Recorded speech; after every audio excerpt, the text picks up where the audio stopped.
this is incredibly important. What we're doing this morning is culture creating. It's putting some stakes in the ground, and it's saying that men are really important. I want to share a story with you about my son. I never really realized the lean towards women, and I'm certainly not here this morning to bring up any debates on men and women, and I am not a feminist. I'm just putting that out there. I am all for men and women together. But having two boys has made me realize that there are some missing links in our society, in our culture. So when my son was in grade 7, he's now in grade 9, I picked him up from school and he got in the car and he said, "Oh, I just hate feminism." And I'm like, "Where is this coming from?" And he said, "Mom, I'm okay with women having their rights, but don't strip me of mine." And we had a very interesting conversation on the way home that my son was feeling disempowered by girls at school who were hearing and being mentored, if I could use that word, by wounded feminists on Instagram. And I have to say that I just think that there needs to be a call out. There needs to be a call out that we need to offer something different. We need to offer something different to our boys, to let them know that there is a hope and a future for them, that there's a place for them. In our society right now, this cancel culture, this world that we live in where it's like, in order for me to have rights, I have to strip you of yours. I just think that this needs to be challenged. And today isn't about that, but that was 2 years ago, the awakening for me, that my son was seeing and experiencing the world in a very different way than I am. I'm reading, I shouldn't say I read because this thing is huge. This is called The Boy Crisis. Phenomenal book by Warren Farrell. He actually used to lead a feminist movement back in the 70s.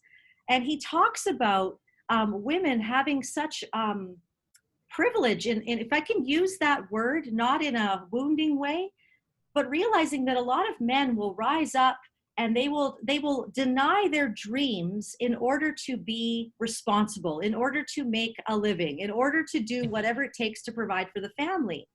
And I remember reading that thinking, oh my goodness, here I am, living my dreams, creating something called the Brave Parent Institute, working and just being able to live out a lot of the things that are on my heart. Meanwhile, my husband has had to lay down his dreams for the 21 years we've been married. And I said to him, I'm like, I didn't realize that you, being the man of the house, providing for us, has given me such opportunity. And I say that because I think that fathers need our honor. They need to know that what you do matters. It's so valuable. In our own home, we have experienced a mental health crisis 4 years ago, 5 years ago. And what I've seen with the change in my son from 8 years old to now being 14 has, yes, come from, the things that I've done. But what's really made a difference in my boy and in both of my boys is my husband. My husband, taking them on road trips, one-on-one, those dad and son times have formed them. And I actually attribute my son's recovery, his movement forward a lot to, of course, our collaborative effort, but I see the difference that it makes when my husband has shown up in his life. It has changed the game. And then I realized that this is really, really important. It's important for us to acknowledge the role of the father. Even in my own life, my own father, my dad came from England, and when he was 6 years old, his mother on his 6th birthday said, "I'm going to go buy you a bike," and she never came home. And from that point, he was tossed from foster home to foster home, and then he was thrown into fatherhood. He moved to Canada at 18 and married my mom. I was already 4 years old. My mom had fled domestic violence, and my dad married my mom and was thrown into fatherhood without ever being fathered. And I have to admit, for most of my young years, I did not like my dad. I did not like him. He was very hard on me. But, you know, something switched in my dad when I was about 19 years old. A lot of healing came to his heart, the fatherlessness of my dad.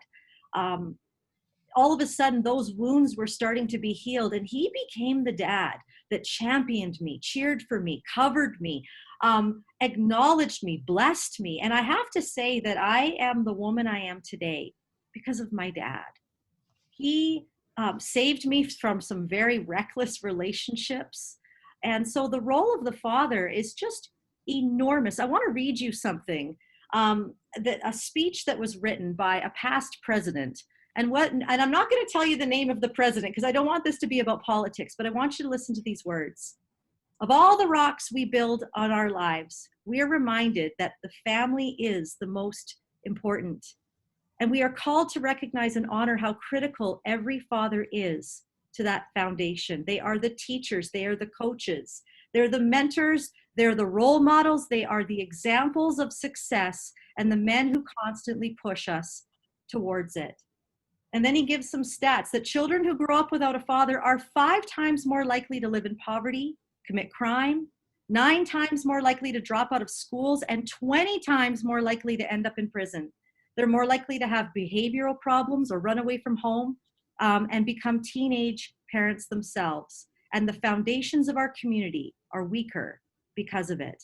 Today, so I read that because what we're doing today is we're creating an opportunity for dads to rise, for men to rise. And in a moment here, I'm going to stop talking because today is not about me, but I'm your host. My name is Connie Jacob. I'm the owner of the Brave Parent Institute. And like I said, through our institute with these women and moms, I just realized this was a missing link. And so I called up some friends. Today, some culture creators who are going to lead us through an amazing morning of tools and skills. And so I want to introduce our first speaker, and I'm going to do something crazy. I'm going to try to use technology and share my screen. And guys, I have to say, I am not the best at this, so bear with me. But our first speaker is Dr. Wayne Hammond. Hang on one second here.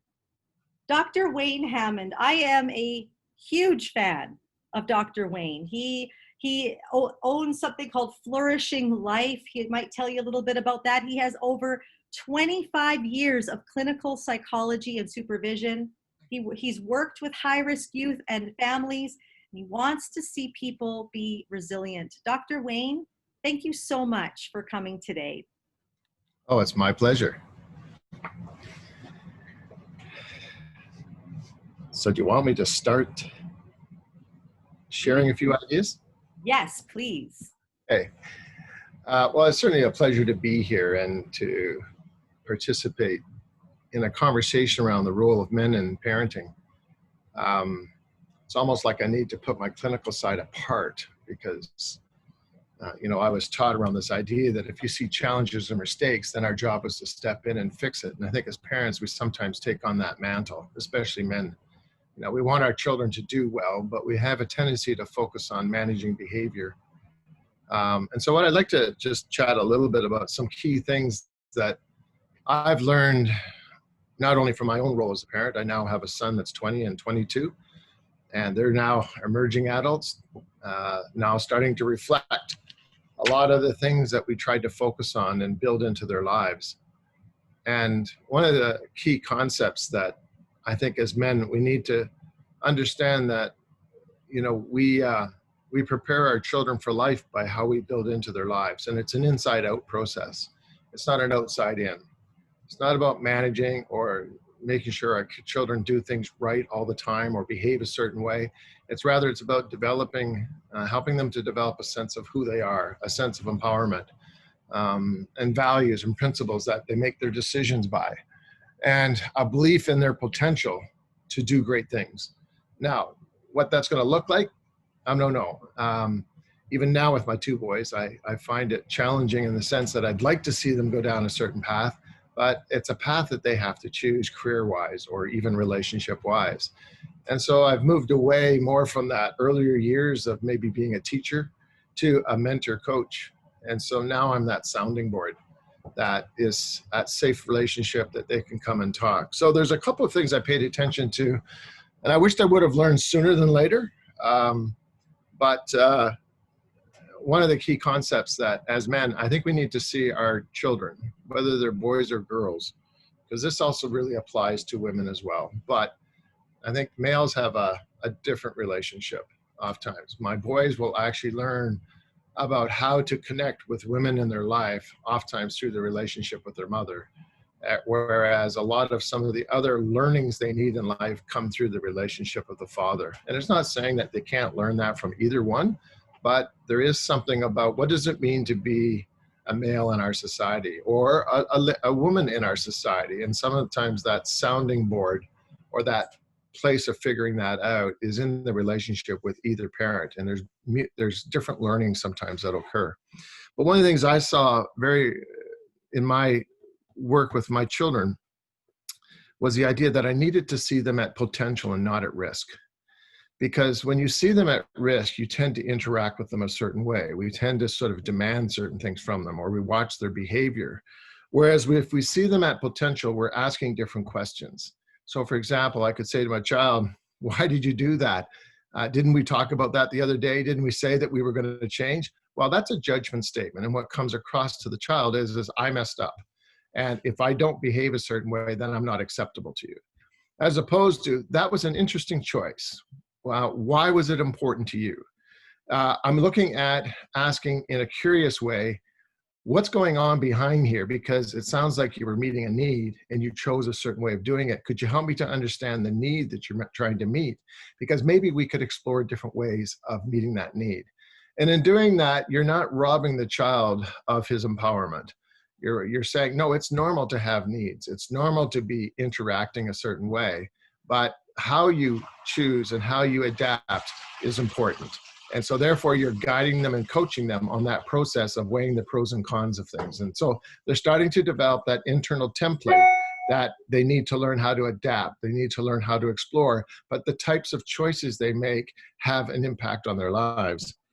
Another concept that I found as a father is that my job is not to smooth out my child's path. It's actually to prepare them for the path that they have to walk. And so part of that was, we live in a society where we oftentimes think that our children shouldn't experience stress or they shouldn't experience challenges. And we have a funny saying in our family, my two boys know exactly what I'm talking about because I started this fairly early in their early teens, is this: my job is not to make your life easy for you. My job is to mess your life up.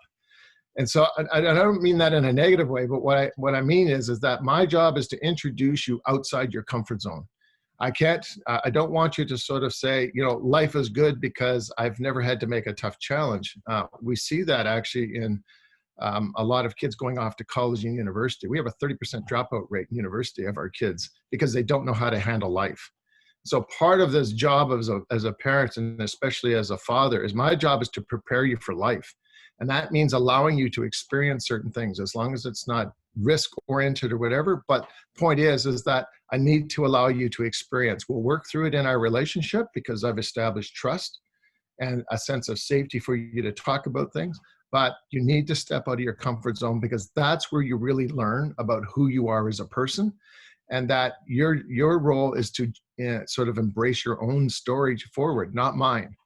And that's a tendency we might have as fathers, is we want our children to experience things that we did. And if we experience negative things, we want to protect our children from that. And that may not be always the best decision. Another thing that I learned about is that when I'm raising my children, we have a tendency to challenge behavior a lot.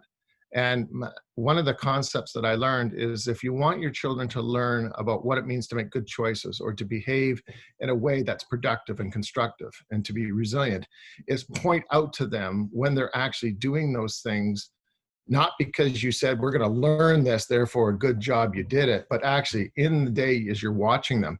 If your child picks up a dishcloth and helps mom dry the dishes, point it out to them. Thanks for doing that. That's what it means to be a contributing member to our family. And that's how we appreciate mom. So you're looking for those teachable moments where you actually identify the behavior you're looking for, highlight it, affirm your child for that. And what you find is that then children start to get a sense of, oh, that's what you mean, dad, or that's what you mean, mom. And therefore they tend to want to replicate it again, because the greatest gift you have with your children is that relationship. And if you can keep affirming that relationship in ways where the child feels honored to be in that relationship and wants that relationship, research actually shows us that kids will actually do amazingly well as they enter into their early adulthood 95% of the time. If they've got a relationship in their life, whether it's a parent or a mother or father, that they see as, you've been cheerleading me, but you affirm me, you don't judge me. The other is, sometimes we get into wanting something for our children, and I think you have to learn the art of rewriting your negative scripts. Sometimes we talk a certain way to our children, and it's not changing the dial. And so it's actually not the child's position to change. And as fathers, we need to learn the art of saying, you know something, I don't think I've been communicating well, or I don't think we're talking about the same thing. So I need to take a step back. I need to listen to your story, and I need to re-enter into that conversation in a different way. So it's about us being proactive oftentimes around how we engage our children and moving that conversation forward. Another one is I learned the art that I need to choose my battles. Sometimes we focus on the things that really don't matter, as opposed to the really important conversations. And therefore, learn to put your energy. And if you do challenge your children, it's not because you're saying, I reject you as my son or daughter. It's because I care about you and I want to have an honest discussion about this. What are your thoughts about this? So learn the art of listening to understand instead of listening to direct. So oftentimes our children do have a perspective of what's going on. It's just they need the freedom to be able to talk about it and not feel like they're going to be put down, because what they're feeling is real. And therefore you need to validate those feelings. So that concept of empathy as opposed to pity or judgment. So that kind of ties to just good communication. You know, the idea of putting time aside on a regular basis, that your children know that they have time with you. It's a father-daughter or father-son. And it's predictable. It gives them a place to say, this is what happened this week. Or it's just, we're just being present with each other. They need to know that you have them as a priority and that you will put that time aside. The other part of the journey with the kids, our children, is make sure you're introducing them into social situations where they're developing a sense of conscience, altruism, or community responsibility. This idea of going to the Salvation Army House once a year doesn't cut it. It's about how do you invite your children into situations on a regular basis with you, and so that they have an opportunity to ask questions when they see things that go beyond their emotional capacity. And I remember my son, my youngest son, just has an amazing heart for helping people. But sometimes when he gets in situations where it goes beyond his emotional capacity, he was afraid of it. And he needed somebody there with him, especially me as a father, to be the sounding board to say, yes, there is pain, there's troubles, there's challenges in this world, but you can be part of the solution. And one of the the outcomes of that for my youngest son is he went to the Philippines for a year and was working in very impoverished communities and prison systems down there, just helping out. So that was kind of an outcome of this journey of introducing him to situations where he felt the pain of others, but then was learning how to respond to it.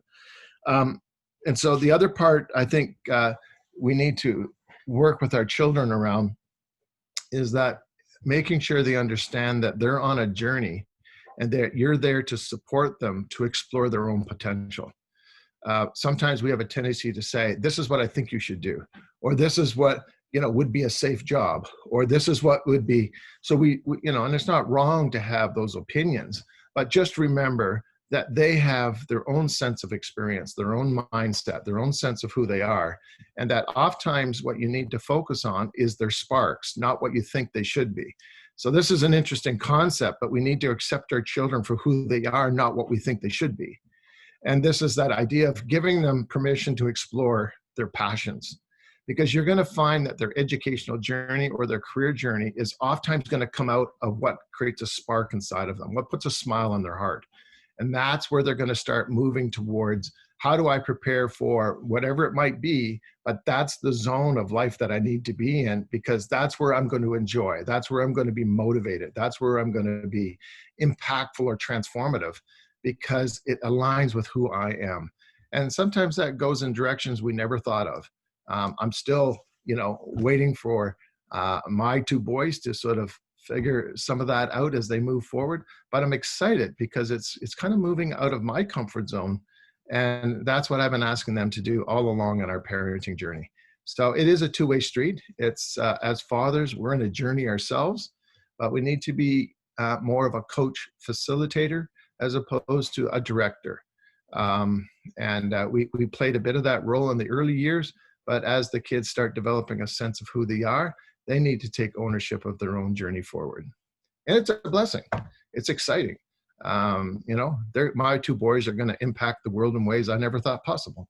I'm just looking forward to seeing how that happens. Yes, absolutely. Oh, I don't know about anybody else, but when Dr. Wayne gets going, I just, it's like a fire hose being just bursted out at you. I'm wondering if there's any questions, because we have a few more moments, so if you have any questions, please write them in the chat. But I really like what you've said here, Dr. Wayne, about, just really acknowledging sometimes we have to grieve what we wanted our kids to be in comparison to what they maybe are. And not talking about behaviors or destruction or conduct disorder, but talking about, their personalities and what they love. And I just wonder, if you could maybe dive into that, like how does a dad overcome that? Because it's really hard to overcome our own expectations. That's a brave battle. Mm. Yeah. I think there's sort of a bit of a stereotype society that as fathers, we should have our act together and we should, be in a good position to guide our children forward. I know for me, part of that journey was having other men in my life who were fathers or grandfathers, who were the safe sounding board that I needed to talk to about where I was at in my journey. There's definitely days when, my kids are making decisions that, wow, where did that come from? That wasn't part of the legacy I was hoping for. But that's, again, that's, as fathers, we need to learn the art of stepping out of our comfort zone, being vulnerable. We don't have ultimate control over these amazing potential individuals. At some point, we have to let them go, and sort of say, we've been building into your life. You're now ready. Now you have to experience it. Now, I think our children need to learn the art of making mistakes and learning from them. It's what they do with their mistakes that defines who they are, not the fact that they made mistakes. And we need to be there just to encourage them when they're exploring, I made a mistake, but what are my options? And moving forward. So, both my boys know that as my sons, that's a non-negotiable. You will always be my son. Don't always understand some of the choices you make. Sometimes I wonder where that's going, but you need to know that you're my son. That never changes. And, I need to allow you to experience life, because that's how you're going to figure it out, not by me protecting you or telling you what you should do. And that's actually, to me, as I reach into some of my, where I'm at age-wise, is that it's a freeing feeling to know that my children are ready to make those choices and learn from them. They're in my prayers every morning, that today will be a day that they will realize their greatness. Because once kids start to wire their brain in ways that they know how to create success, they never let it go. They actually become empowered. And that's the maturity process that they're going through. And it's as a father, it's time for me to take a step back and give them permission to figure that out. Wow. That's a great prayer to pray every morning. I love that. Dr. Wayne, you have two questions here. The first one is, someone's asking, you had mentioned introduce your kids to situations of blank and then altruism and then blank, and they're asking, what were those again? Well, I think what we want is our children to understand that they have a social responsibility in society, not only in their relationship with others and how they treat them, but also this larger community that we live in, that they're important to be active participants in concepts of social justice, or in concepts of caring for those who may have needs. Because I think one of the challenges of our society is that we've become very individualistic. We've become sort of RSP oriented. We're looking after our own little nest egg and sort of focusing on that. And part of what I want my boys to understand, that if they see somebody who may need help, or there's an injustice occurring, or, and I hate to use the term racism or discrimination, that they will be the first to step up and address it on behalf of others or with others, because that's the fabric of our society. And so if I want my children to experience success, it's not materialism or focusing on power or concepts like that. It's about, how do I interact with this larger society that reflects my inner values, what it means to be a person of greatness. And I don't use that term greatness in an egocentric way.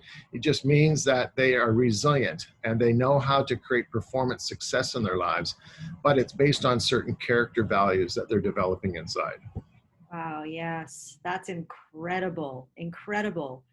And then the second question, Dr. Wayne, is what do your predictable times of being available and present as a parent look like? Well, yeah, like it's kind of a combination of prescribed events, like, making sure that you got one-on-one times with my kids. Actually, what I have found is not the, let's sit down for an hour, I'm going to ask you 3 questions and we're going to get some parenting done. Oftentimes find that it's going out and doing things, oftentimes some things that your children like, but also things that you like that you're sharing with them. But it's in your going, it's in the activity that my sons actually start asking questions. And I have had actually some of my best conversations with my boys, not a prescribed time, but at 1 o'clock in the morning when we both make pancakes and talk about things that are going on. And it's just questions of, how are you doing, son?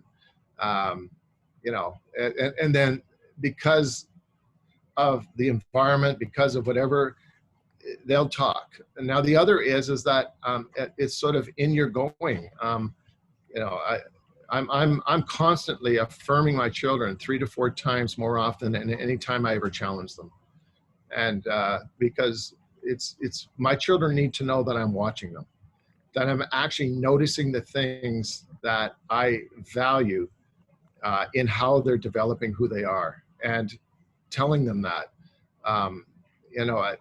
It was really interesting. I went through, I had a heart attack back on Mother's Day. It was so really unexpected because I'm in fairly good shape and understanding, but it's a historical hereditary thing.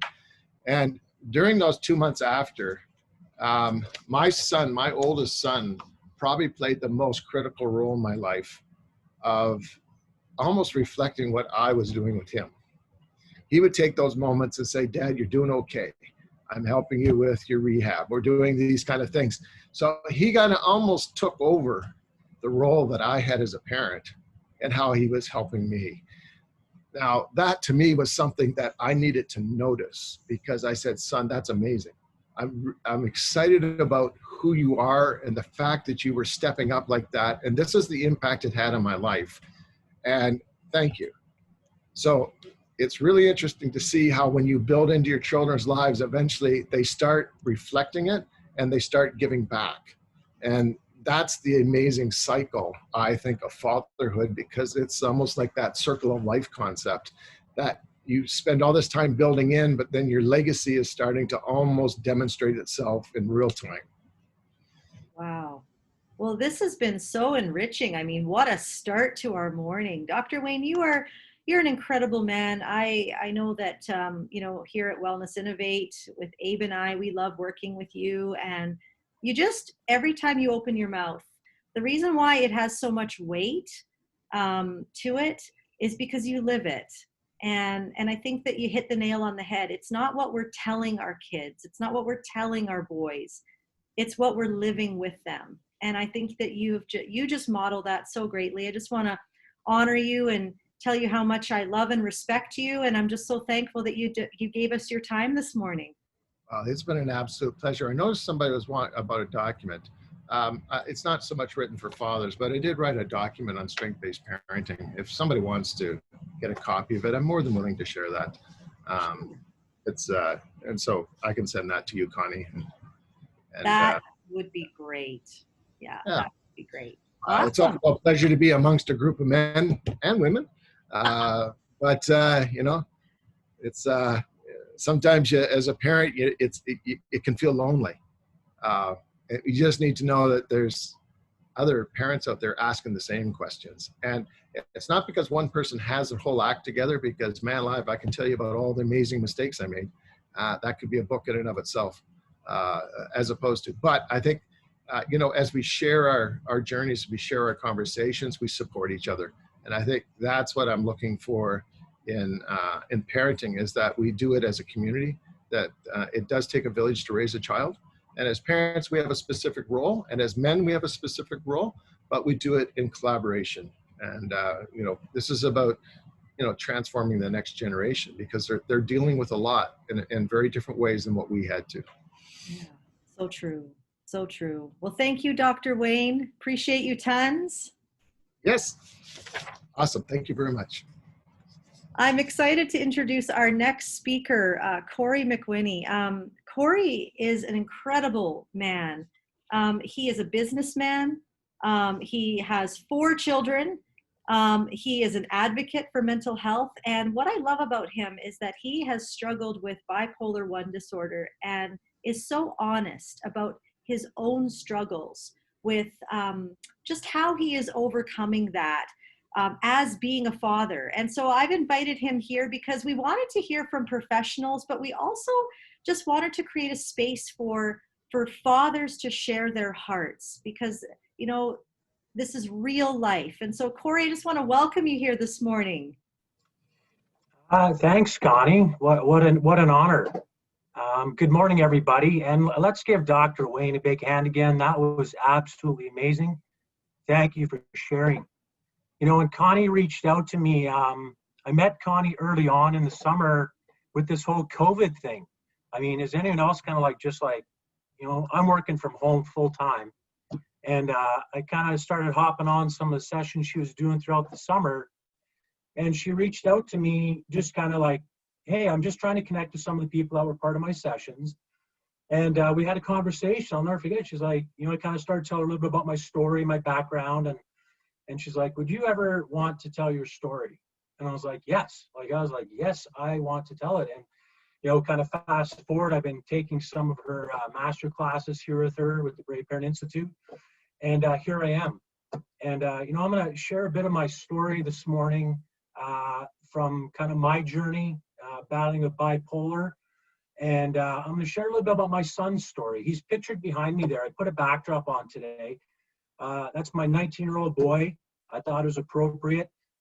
You know, big smile. He's a big bear. My nickname for him is Bear. You know, because he's just got this big chuckle about him.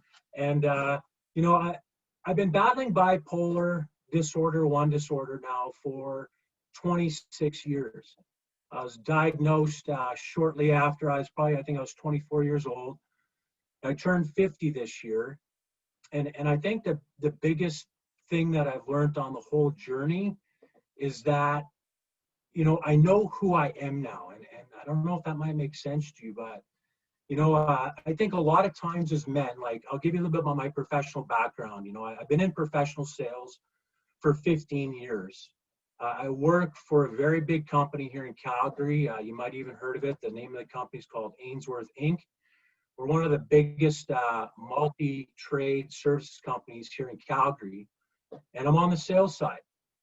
And, the thing about it is there's lots of stress, but I think the biggest thing is that I don't have to feel ashamed, because I think a lot of times as men, and I've realized this along my journey, is that in the beginning, I just thought it was shameful. Oh my God, I can't tell anyone. I can't share my story. Like, who do I tell? What are they going to think of me at work? Like, what if I tell somebody? Oh my gosh, like all these things of doubt. And I've just realized that my mental illness, my bipolar doesn't define me. Because there's lots of cases you can read it where, a lot of people, they just can't be in a professional role because it shuts them down. And I just challenge that, because I'm like, no, it doesn't define me. I can do great things. I can be great. So that was probably the biggest thing that I just kept pushing through. I'll share with you some personal stuff. I meet with a psychologist. Connie knows this. I meet with him monthly. And it's just to kind of keep me in check. And it's not that I'm like, going crazy, but I bounce, he asked me, how's life going? Life is crazy right now. COVID, I got 4 kids, so it keeps me in check. It just keeps me grounded. So that's a little bit kind of, professionally who I am, doing very well at my job. And, I'm going to dive into my story. Connie always says, just hop in. So here I'm going to tell you a bit about my story, how I first kind of reached out for help. So, I clearly remember it, and I ask myself this question every day. I ask myself a question: do I stay in bed today, or do I get up and be productive? And I struggle with that question. Let me tell you, I struggle with it every single day. But when I ask myself that question, I get up, I whip the covers off, and I jump on the ground, and I push forward. And you know what? It was very early on. I'll never forget it. When I was first diagnosed, I was on 11 different kinds of medication. 11. And I can't even begin to tell you what my body was going through, but what I clearly remember is they'd give me one pill, and then I'd kind of have a reaction. Like, oh, we got to give you another pill because that's got to counteract that one. And oh yeah, well, that one there, you need to have another pill. So at the end of the day, I was taking 11 different kinds of medication to try to manage and figure out my bipolar. And during that time, I'll never forget my mom. See, my mom would rub my hands every night so I could hold a knife and a fork to eat my supper. Might even get emotional here, but just part of my story is, see, I just didn't have the strength in my body because all these medications were just beating me up inside. So there my mom would rub my hands so I could have my supper. And at that time, the reason she had to do that is, see, I didn't have the energy. I could not get out of bed in the morning. I wanted to get up and be productive and have a full-time job. And I just didn't have it in my body. So my dad knew the owner of a turbo gas station. Who's the man here that remember turbo gas stations? We had one up the street from my house, and my dad knew the owner. And the crazy thing is, I remember that guy's name. That guy's name was Reg. And I've never ran into him since. But Dad and I walked up the street, and he's like, hey, Reg, hey, can we talk to you? And he's like, sure. So we kind of sat down and started to tell him my story and a little bit what was going on in my life. And Dad says, hey, he just can't get up in the morning. He can't work the morning shift. And he probably can't even start at noon. We're hoping maybe you could find something for him. And Reg reached out and said, absolutely. So Reg gave me a job at that turbo from 4 to 8 p.m. every day, because that's all I had in me. And you know what? It was an amazing thing. I'll never forget it when I reached out and Reg gave me that opportunity. And I have a mantra that I live by. It's on my personal phone. It's on my work phone. And it basically reads, it's by Rob Frost. And it's basically, the only way out is through. Because when I get up every day, if I just don't push through, you know what, it just affects everyone in our household, obviously, but it affects me. So, you know what, if I could share with you, from pushing through with my mental illness, is that you just got to push through the tough times. I mean, COVID is crazy right now. I was in the office the other day, and they're going to lock our office down again. All the staff are rotating now. Our guys are going back to a 4-day work week. It's taking its toll on everyone. And I think, you just got to push through those tough times, because, it's okay not to be okay. I think if you hear that, it's okay not to be okay. Because sometimes you're going to have a bad day, and it's okay. But you got to get up the next day and show up. And that's what I do for my son, is I show up for my son. And I'm going to kind of lead into that now, is that, Connie asked me to share a bit about my personal story, and then, what I see in boys today and what they need. And you know what, that really touched me, because you know what, my boy there, you see him in the background, he's 19. He around grade 11, he started to come into some stress and got diagnosed some high anxiety and depression. And it was because of a very close death in our family. And it just took him into a spiral. And you know what, I made some notes here, but he missed, I'll put in perspective for you. So in grade 11, he missed 186 days of 226 days of school. He's barely, couldn't even get out of bed to go. And it brought back a lot of those things that I dealt with, you know, like I'd ask him, hey, you got to get up. And he's like, not going. So I'm like, okay, next day. Okay, you got to get to school. Not going. And I'll never forget when I got a call from the school. So I'll share it to the school, because we went to Henry Wadsworth High School here in Calgary. My wife went there, you know, so that's where our kids go. And the guidance office called me. Mr. McWhinney, this is, I can't remember the guy's name. It's like, it's the Henry Wadsworth Guidance Department, and we need to schedule a meeting with you and your wife, Nicole, to talk about an attendance improvement plan for your son, Liam, because he missed, 186 days of school. They didn't ask once, is there anything that's going on with him? Is he doing anything? You guys doing anything? It was like their first thing out of their mouth to me was like, we need to talk about an attendance improvement plan. So we went to this meeting, and you know what? We sat down and they started to tell us all stuff. Hey, he missed all this time. Like, great. And at the end of the day, here's what they suggested. This is a true fact. It's not they're dealing with all they're dealing with, and it's not a slight against a teacher. It's not a slight against the system, but it's all they could offer. Here's what they told us. Said, well, you know what? Liam's had a rough year, so here's what we suggest. We suggest Liam probably just, maybe take the rest of the year off, quit school, take some time off, and maybe look at getting a part-time job, and maybe try coming back next year in grade 12. That was their answer. And Nicole and I were just livid. I looked at that guidance counselor. I said, is that all you got? I said, Nicole and I are both of the stance. We're huge advocates for our son. And we just said, that's not acceptable. That's not acceptable. If that's the best you got, I'm fighting this. And trust me, we dug our heels in. And I think, little side note, that guidance counselor was no longer there shortly after that, if you get where I'm going. We made a pretty big deal about it. Because if that's all you guys can offer, you need to do better. And you know what? I think what boys need today is, I love what Dr. Wayne said. I have it in my notes. It's like he kind of stole my notes, is that, boys, I think today need a role model. They need a mentor. They need someone to show them that it's going to be okay. They need someone to listen to them. They need someone to tell them that they are going to be okay and they'll get through it. And that's kind of what we eventually found for Liam. See, Liam's big passion, he wanted to play professional football. And I love what Dr. Wayne said. You got to try to connect with the kids on their level. Every Saturday we watch college football, and we have for probably the last 5-6 years. Because Liam wanted to go to university and be a professional ball player. He had 6 universities looking at him. And the thing was he didn't have the grades. All his buddies are playing ball. He's got one of his best friends playing St. XF, D lineman. Another one's two are actually up at U of A. 2 more just got drafted and signed with Western this last weekend. But that's what we do. We connect watching college football. And it's just to kind of get on his level, to let him know it's going to be okay. And we found that mentor, I guess, a role model for Liam in Coach Pilley. See, Coach Pilley was Liam's math teacher in grade 11, but he was also his offensive lineman coach. And after that disastrous year in grade 11, Coach Pilley would phone us at home. He'd phone Liam, hey, can I talk to Liam? Yeah, for sure. And he'd check in on him. Hey, how you doing, bud? Just checking in on you. Haven't forgot about you. And this is like after the grade 11 write-off, like the whole 186 days missed. And he'd say, hey, just checking on you. Just want to make sure you're okay. And that spring, for spring ball, he reached out to Liam and said, Liam, I'd like you to come try out for senior ball.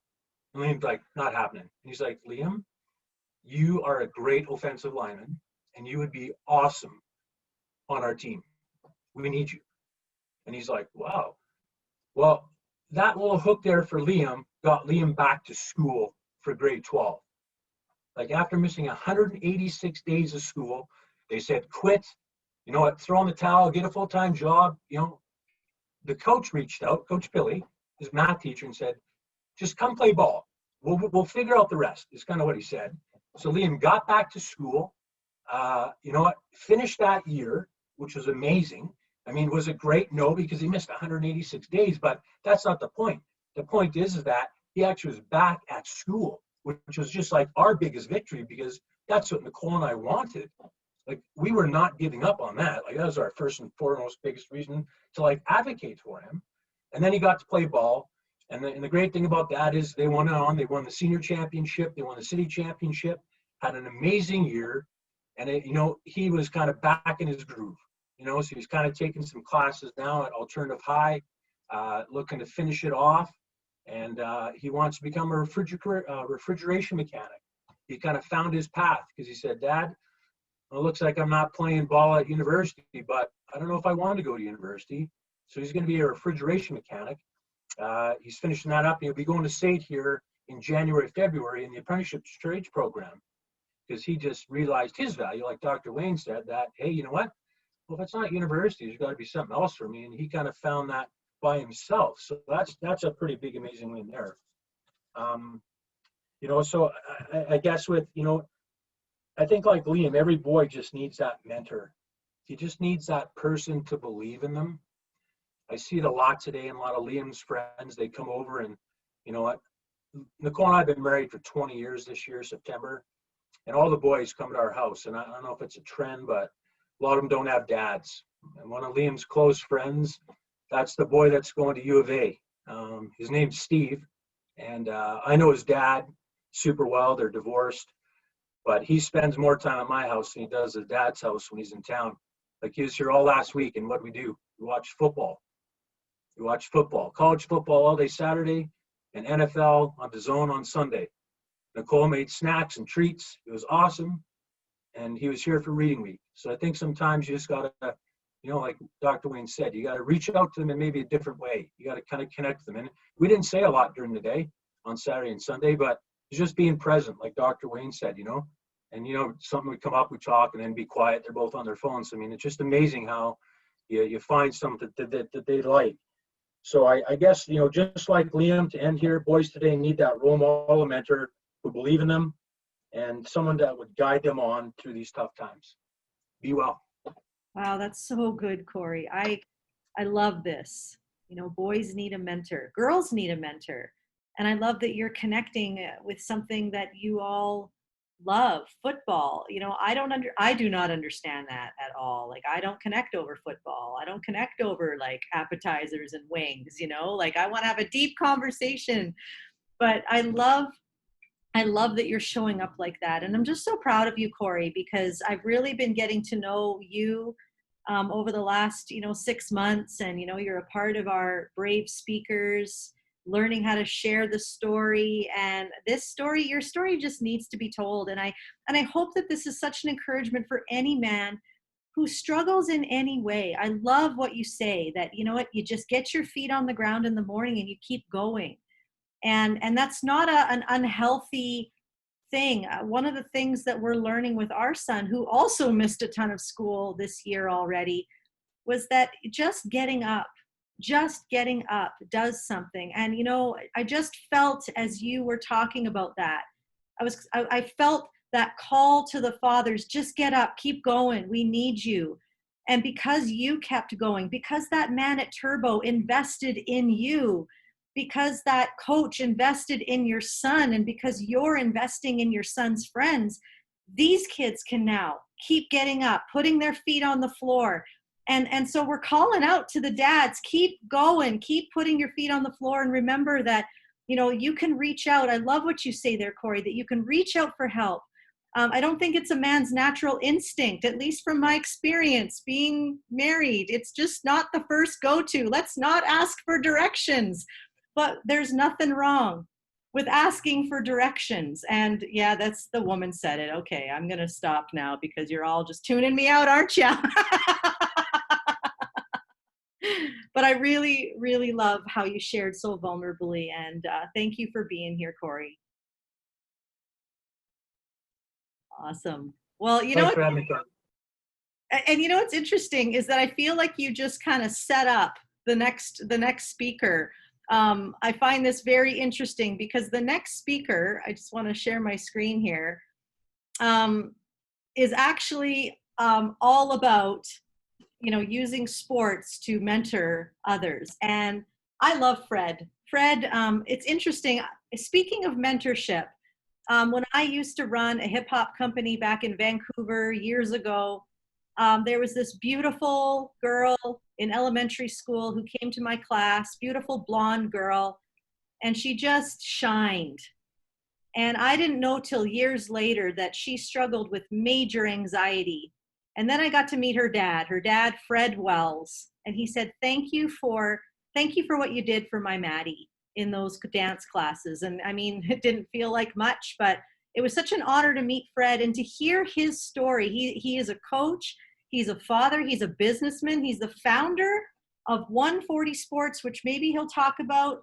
But I'm just thrilled that you're here, Fred, because what you did for your daughter in her, just bringing her through her anxiety, I think is so inspiring, and I just love you to bits. So welcome. Thanks. Connie, can you hear me okay? Am I on? Okay. Yeah, thanks a lot. First of all, Dr. Wayne, wow, amazing. I couldn't write fast enough. Worth the price of admission. Just for that. Cory, your courage is unbelievable, off the chart. And to have people like you willing to stand up is really the key in sort of getting things turned around and going. So I don't think I'm going to get anywhere near 20 minutes, which, you know, my wife and kids would find surprising with the amount I talk, but I'll just start and sort of share my story a bit with you. I've got no professional mental health training. I'm not a psychiatrist or a doctor. I'm just a husband and a father and a coach. And much like it seems everybody these days, mental health entered our family what seems like forever ago. I have two daughters.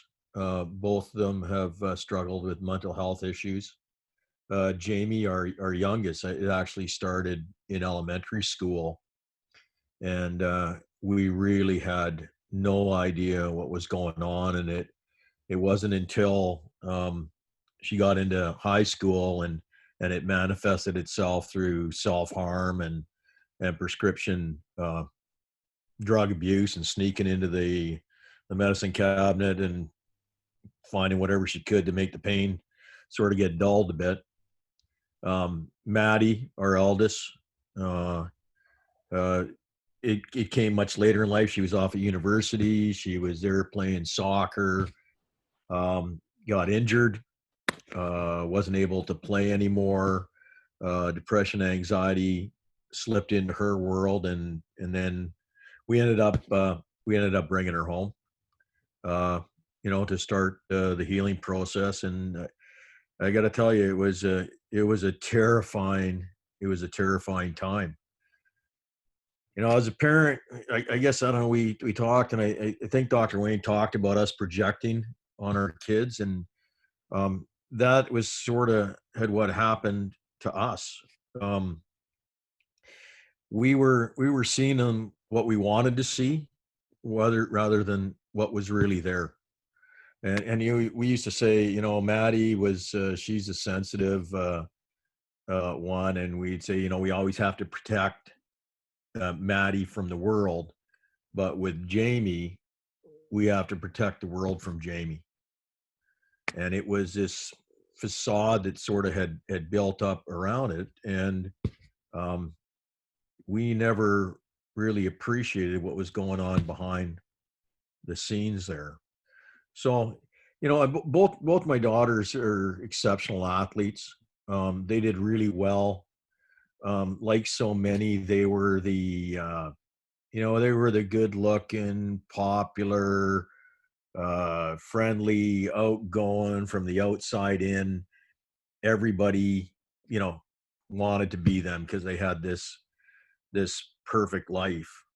But, you know, as we realize in reality, what's going on behind that curtain is so much different. And when we as parents had to pull that back, when we had to deal with Jamie and her self-harm, and we had to deal with Maddie, who we thought had the world by the tail, and we saw this world collapse, um, we were at a loss. They came home, and we were walking on eggshells, and we didn't know what to do.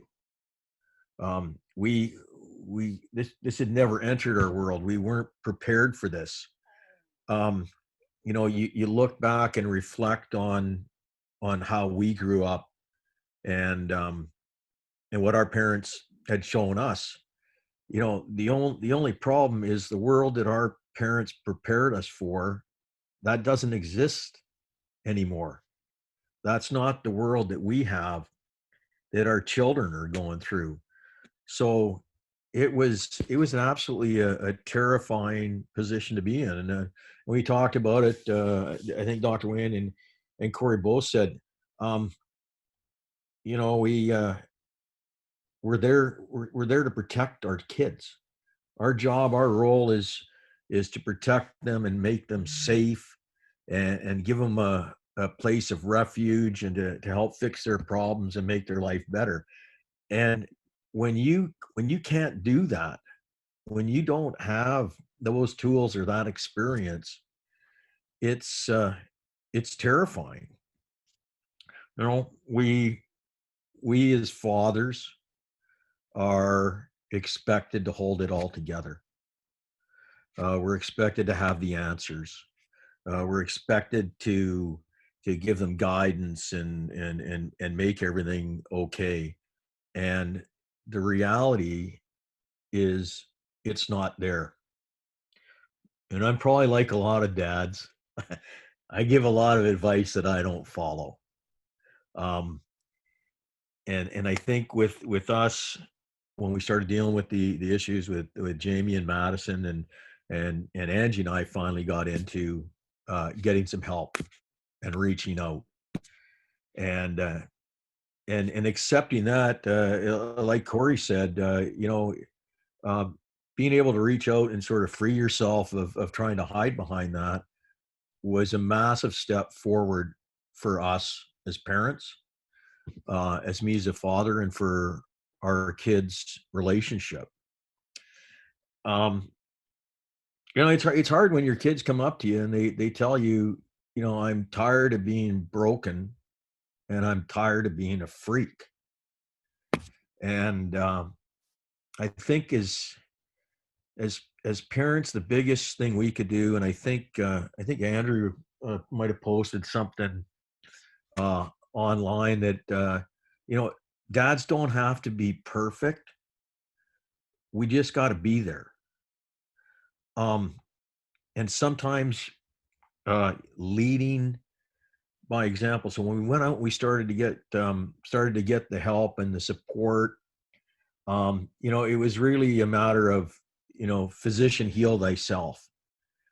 Before we can help anybody, before we can be that pillar, that rock that's supposed to hold the whole world together, not have anything affect us, we've got to make sure that we provided ourselves with the exact thing we're trying to get our kids to do.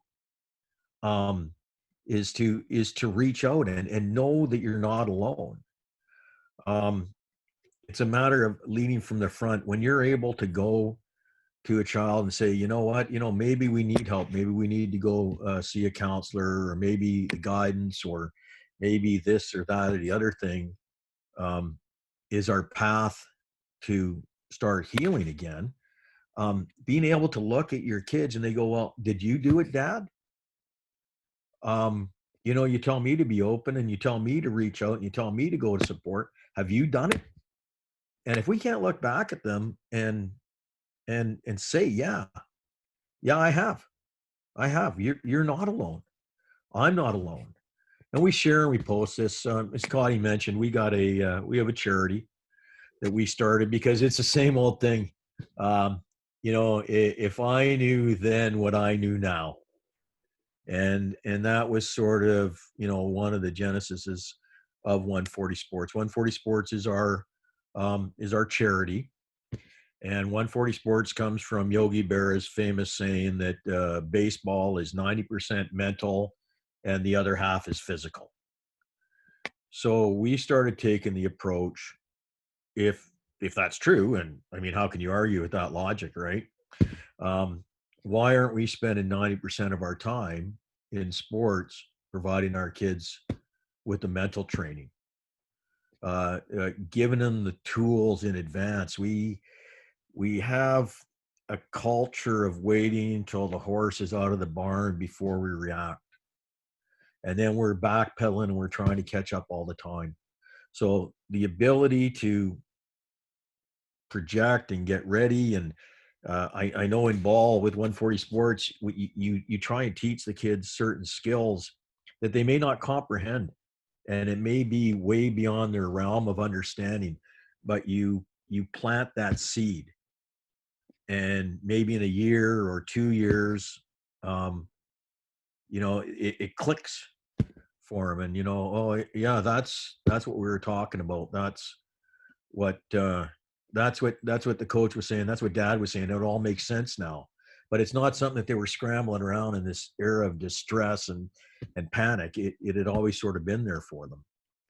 So we use sports as a vehicle to help kids with mental health, and we set that up that way is because when we first started realizing this, and both my daughters, Madison played on a touring team that played all over the United States and went to Europe multiple times, and played in Sweden and England.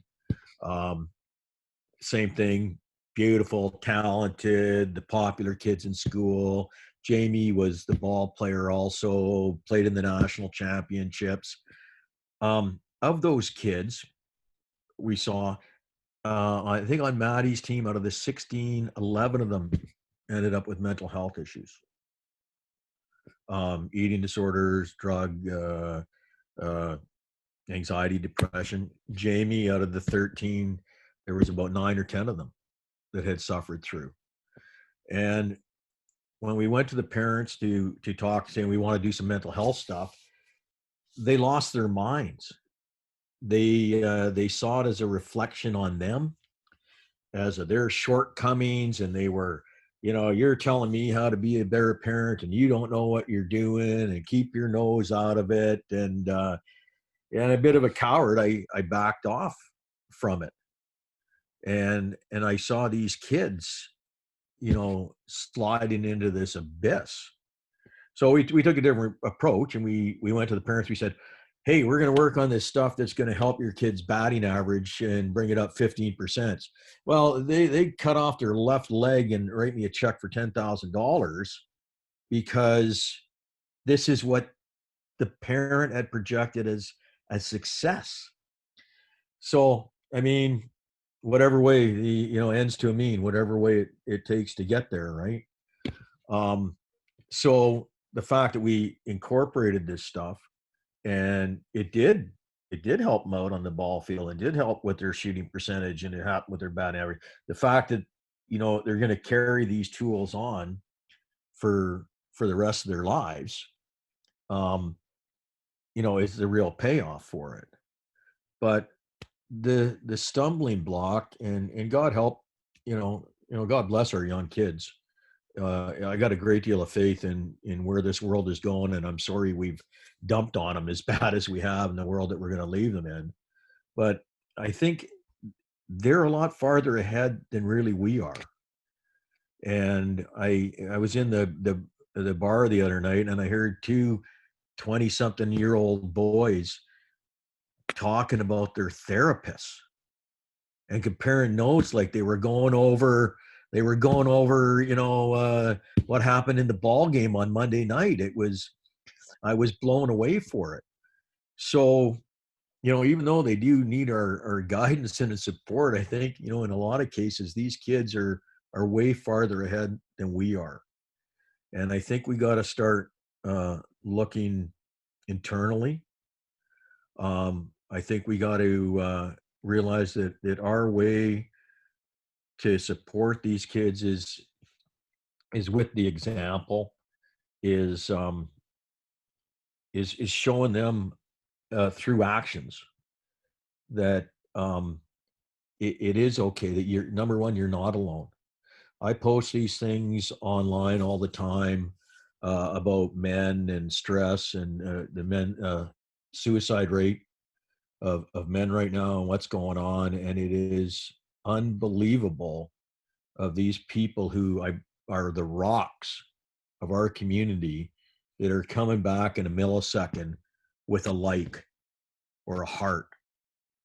Because just like the kids, there's all these other dads and parents out there that are struggling and going through this stuff. And the best thing I think that we can do for them is sort of to get ahead on it, is to show them, and we have to understand ourselves as dads, we don't have it all together. It's okay. It's okay. And by doing that and being around and present for them, I think it's a step forward. So, you know, we show our kids what's important to us, what it means. A lot of us dads, we figure it out way later in life as to what we need and what true happiness is. And I think once we can share that with the kids and like Dr. Wayne said, not tell them, but ask and share that side of it, it'll be a big healing process for all of us. So all you dads and moms and parents that have signed up with this, I can't thank you enough for your courage, for taking that first step. And you know, I think you'll see from all of these speakers that we've had and that are coming up that you're not alone. And you know, we're all got a little bit of broken pieces inside us, right? So thank you very much, everyone, for your time. Thank you so much, Fred. You share so honestly, vulnerably. You set a real standard for men to be able to be heart-centered and still be masculine. you know? Yeah. You're just such a great dad, and I appreciate your raw in just the moments of your daughter's life. And I remember being so blown away when you know, just sharing about, you know, these popular girls, because a lot of times, you know, we look at the kid in the corner, we look at the one who is forgotten, we look at the one who's nerding out or the druggie or whatever, and we forget that these athletes, that these kids who look like they have it all together.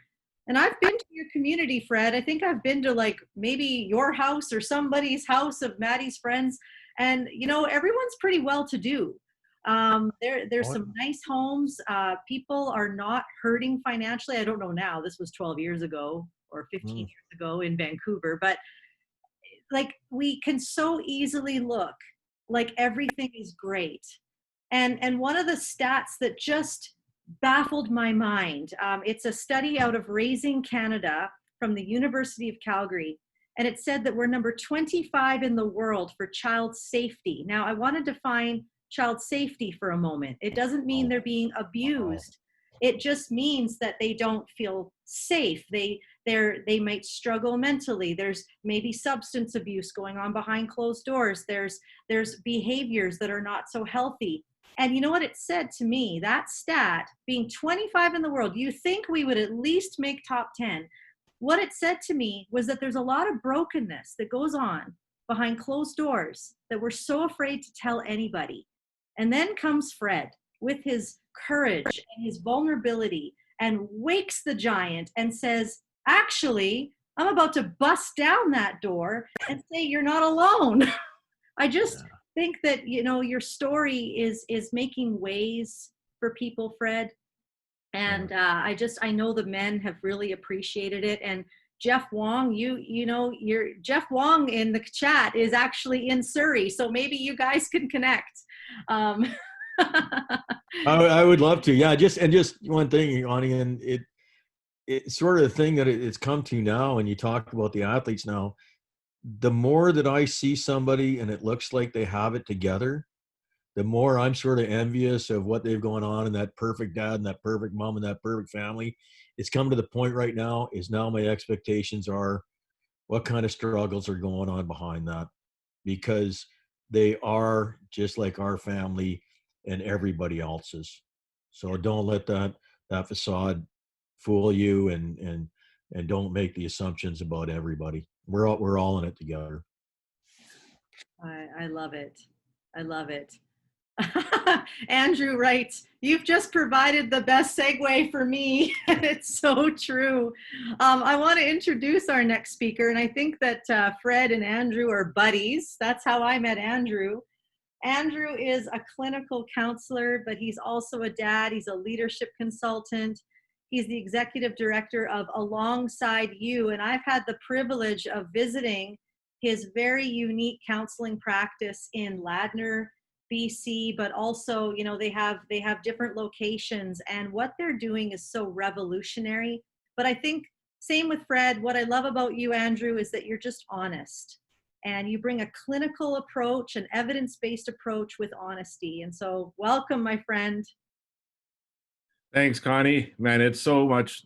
People sometimes wonder why I do this on a Saturday when it's kind of what I do all day, every day. And it's because it's fun. And I get to hang out with my friends and I get to talk about stuff, maybe in ways that I don't get to talk about it in other arenas. I don't know. I think my filter comes off a little bit on some of these moments. So somebody had a great comment a few moments ago in the Q&A going, "Hey, I really hope you guys have your kids' consent telling these stories." And it's a great point, and I agree 100% that we need to make sure that what we're saying is okay with our kids. So I'm going to do you one better. I'm going to introduce you to my kid, one of my kids. This is my daughter, Ava. So when I get into my slides in a minute, she is going to be the 6-year-old that I talk about. She's now 12. I know you're not 6, darling. And so I thought I'd introduce you to her because she is here on a Saturday as well, hanging out with me. And so this is actually really cool. My parents don't normally get to see anything that I do on a daily basis at all. And I'm pretty sure if it's working, my dad's on this call right now, which is pretty cool. So hi, Dad. If we were in person, I'd be doing my best to try to embarrass you while I also put you up on a pedestal. And so it's pretty cool if you're watching this on our Facebook feed right now. So I'm going to just quickly share my screen here. And if this all works out well, y'all can see the slides. And so I use slides because it's just what I do and because I like pictures. And so I'm really happy to be a part of this. Dads have been on my heart for a long, long time. And especially once I became one. And I'm going to try to see how far I can make it into this without completely losing it in tears. And it's okay for men to cry, so I'll probably demonstrate that today at some point. But part of why I'm so passionate about this topic is because I'm well aware of how good I've had it. Like Connie was talking about, like these families that look perfect from the outside and like live in their nice little houses. Like that's me. By all appearances, I have had a perfect life. And I really have had an amazing life. And my family, and for the purposes of today, my dad is incredible. And it could have been really different. Without getting into the longer story, I'm adopted and I've done a bit of digging over the years. Not much is available, but what I do know is that my biological parents were two 16-year-olds from Langley. Pretty likely that there was substance use involved, and as far as I know, my biological father took off as fast as humanly possible. And so it could have been very different, but I won the lottery. My family and my dad, I couldn't have asked for anything better.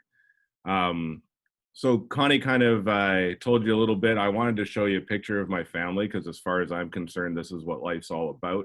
I'm the dad to two girls. They're now 12 and 13, but you're going to meet them in a moment back when they were 6 and 7.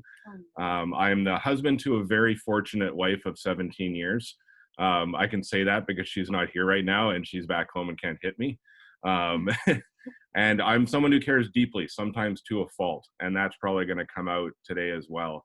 What I do is I am the owner and the director of one of the largest mental health clinics in Greater Vancouver, and I do consulting to businesses and large organizations, and I teach. But probably more what I do that aligns with who I am, that does too, but I'm a musician. I am a budding woodworker. I put it off for 20 years, and now I'm getting back into it, and it's probably the most therapeutic thing for me at this point. And I'm a car nut, so you ever want to talk cars, I'm your guy.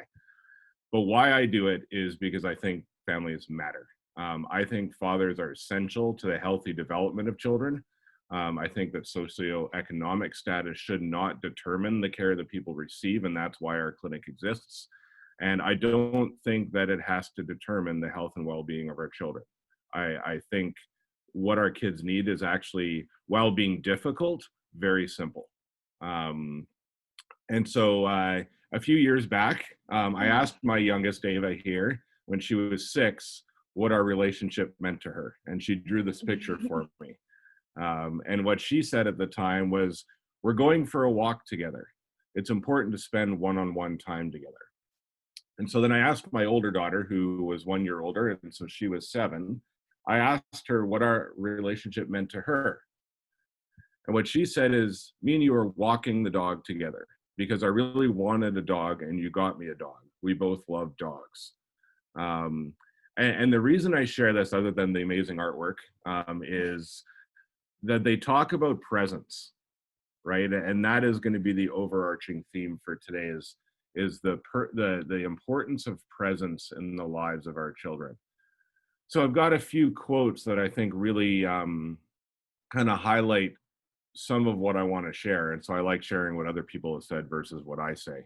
And so Don French, who's a British comedian, says, "It was my father who taught me to value myself. He told me that I was uncommonly beautiful and I was the most precious thing in his life." Will Smith says, "There's so much negative imagery of Black fatherhood. I've got tons of friends that are doing the right thing by their kids and doing the right thing as a father. And how come that's not as newsworthy?" And this is really important. Sometimes we get the image in the media and TV shows and movies that dads aren't doing a good job. And there are some dads that are not doing a good job, just like there's some moms that are not doing a good job, and teachers and counselors and whoever else that don't do a great job. But it gives the idea that dads are absent all the time and that BIPOC dads on the whole aren't doing the right thing by their families. And this needs to end. It's not accurate and it's not helpful. And in this line of information, if this continues, we will have a crisis on our hands and we will have absent fathers and hurting kids. You tell somebody enough times that they're not doing a good job, they're going to leave. Like, that's just how this works. It doesn't matter what the environment is, whether it's, parenthood or working in a company or whatever the case. If I worked for a company and they kept telling me I wasn't doing a good job, I'll tell you how long I would stay in that job. It wouldn't be very long. So we need to change this. And John Gottman, who I've done quite a bit of training with, and he's done probably, him and his wife Julie have done probably some of the best research over the last 50 years on couples and relationships and families. And what he says is study after study after study is showing that father involvement and warmth and emotional availability to young children predict intellectual functioning and emotional functioning in both sons and daughters. Dads matter. We need to be present. We need to know that we matter in order to have the drive to be present, to do the hard work of being present, because it is hard sometimes, but it doesn't have to be complicated. Look at what Gottman says here. It's about being available. It's about being warm. It's about being emotionally connected. It has nothing to do with buying stuff or having the nicest house or cars or going on elaborate vacations, which is sometimes how men are measured. Oh gosh, are they going to Hawaii every year? Or what kind of cars are they driving? Or wow, their house is kind of small. Like, is he doing a good job? Like, these are the messages we get often as men and as fathers. You know, are we providing these things? And don't get me wrong, I do actually believe a big piece of our job is to make sure we're providing for our families. Like, that is a piece of what we need to be doing.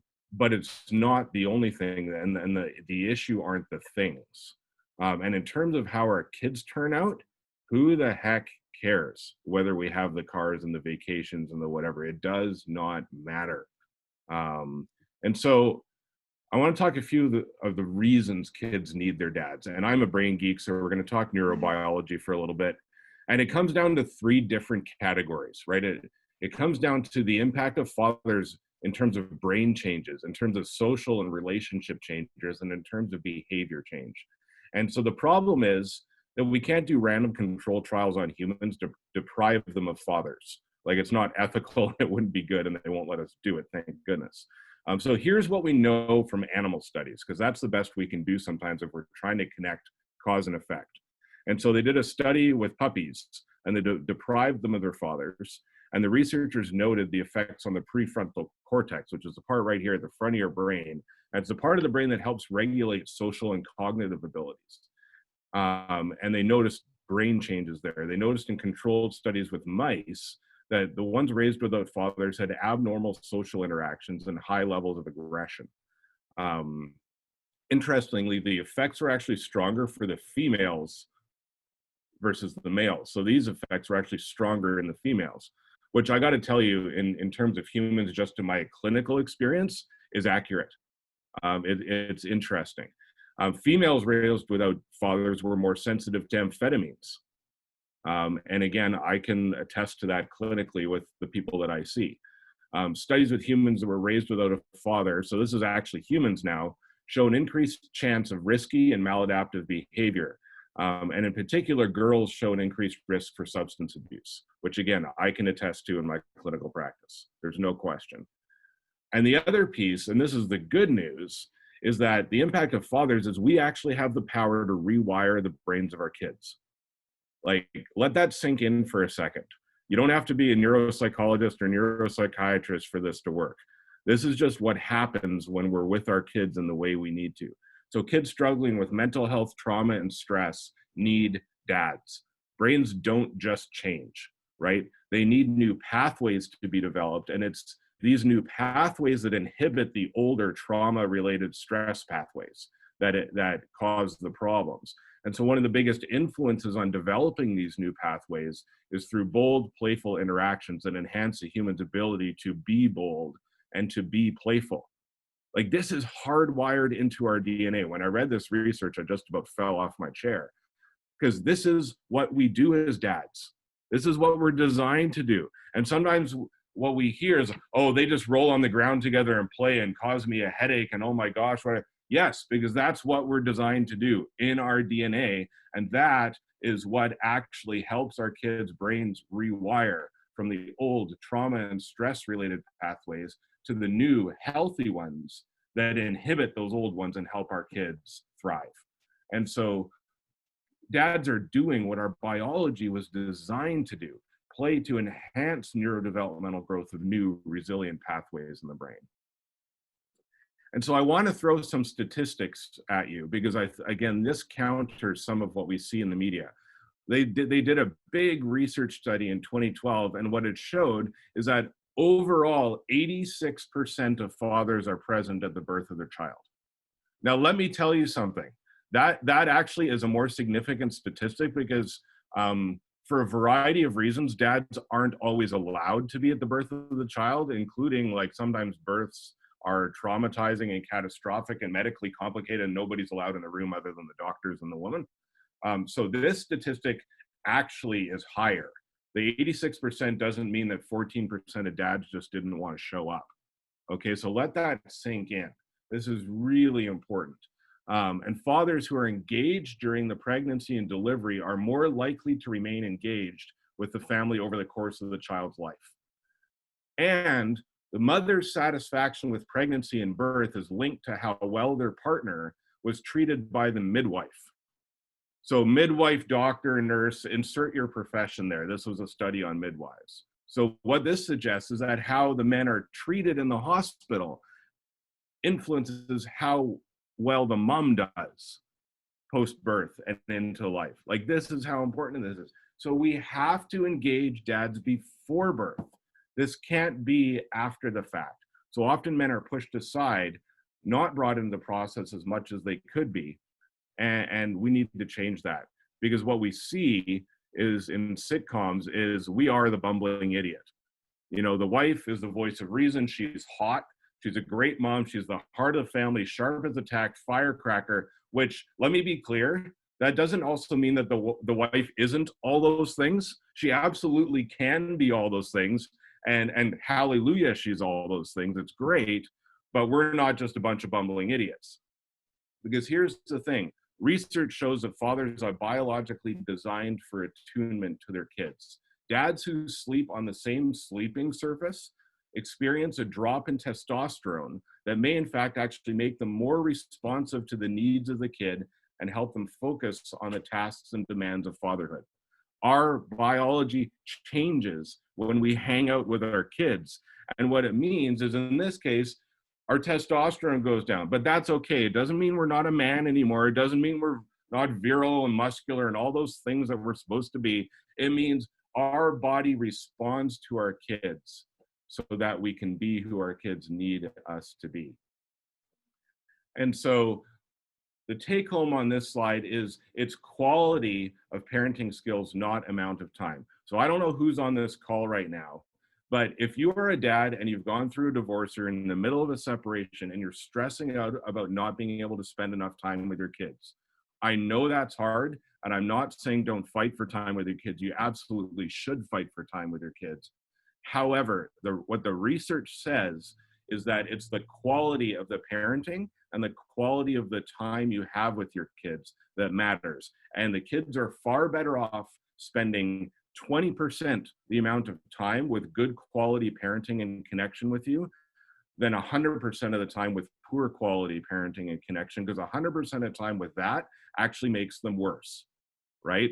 So focus on the time you've got and make it good. And so dads, the other thing is it's hard. Fatherhood is risky.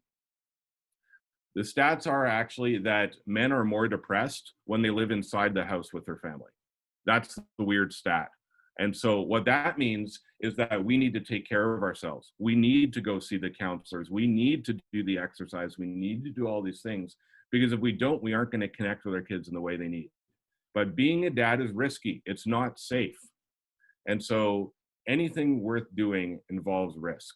And connecting emotionally with our kids is hard sometimes, but we don't have to be perfect. We have to be present. And I know it's kind of offside to quote yourself in a presentation. This just came to me while I was writing this and I liked it. So I put it in here so that I'm going to remember it, because I struggle with this just like everybody else. And so to finish up, I want to introduce you to my hero. And here's where I'm going to lose my cookies. This is my dad. He is an incredibly accomplished individual. He's got a PhD in computer science, multiple master's degrees. He's been a prof at the University of British Columbia. He's founded a number of incredibly successful companies. You can thank him for your internet. He was one of the pioneers and has developed many of the things your internet depends on, including what we're using to run this workshop. So by the world standards, he's a rock star. And he is. I love bragging about him because I think he's pretty cool. But that's not why he's my hero. If you've ever heard me speak, you've probably heard some of my story with mental health. It's not pretty. Because of this, I was not the easiest kid to parent sometimes. Not because I was difficult in that sense. I was actually pretty easy in most respects because I was the stereotypical golden child, and mainly because I hid what was going on from the world. I was difficult to parent because my mental health was rocky and trying to connect with me could be hard. So my dad didn't grow up with a whole lot in terms of parenting, not because my parents weren't good or my grandparents weren't good people. They were incredible people. They just didn't have much in terms of parenting from their parents because they escaped from Russia while literally being shot at, running for the border, and they were just trying to survive in Canada. So the prevailing opinion was, you have a roof, you have food, my job is done. And so my dad wanted different for me and my sister and for himself as a father. And so he did things differently, even when he didn't understand. I remember one night in grade 11 when I just couldn't take it anymore. I was depressed, suicidal, devastated by a breakup, and about to give up on life. And so I walked out to the end of my driveway and I just collapsed on the driveway, bawling my eyes out because I was in so much pain. And to give you a bit of perspective, that was approximately the third time I'd ever cried in my life. And my dad came out and he found me lying there on the driveway in tears, and he sat down beside me without a word, and he just held me for over an hour until I was okay. I'm sure he had no idea what was going on because I didn't tell anybody. I'm sure he had no idea what to do because who would? And in retrospect, he was probably scared, and he was there holding me, not saying a word, probably because he had no idea what to say. That's fatherhood. That's showing up. That's being present. So he's not a hero because he's a good dad. We're not heroes for being good dads. We're doing our jobs. He's my hero because he was and is the dad I need. And this is what we're called to be as fathers, present. It's our job, it's our responsibility, and it's life-changing for our kids. I would not be the father I am today without his example. And honestly, I probably wouldn't be alive. His love and presence changed my life. This is why fathers matter. This is the difference you can make. And it may very well be a life and death thing. So fight for the life you want for your kids. And so if we can be of help, that's how you get a hold of us. That's all I got. Dads, you're important. You matter. And thanks for giving me some time to talk about that today. You're amazing, Andrew. I love it. And I call alongside you a friend of the Brave Parent Institute, which means that, you know, whenever men are like, my wife loves your counselor, Connie, you know, Shelly, shout out to Shelly. Everybody loves her, but I want to talk to a man. I say, you need to go talk to Andrew. And what's beautiful is that even though he's in Vancouver, Zoom has brought us together. And so, you know, I do recommend you and all of your staff.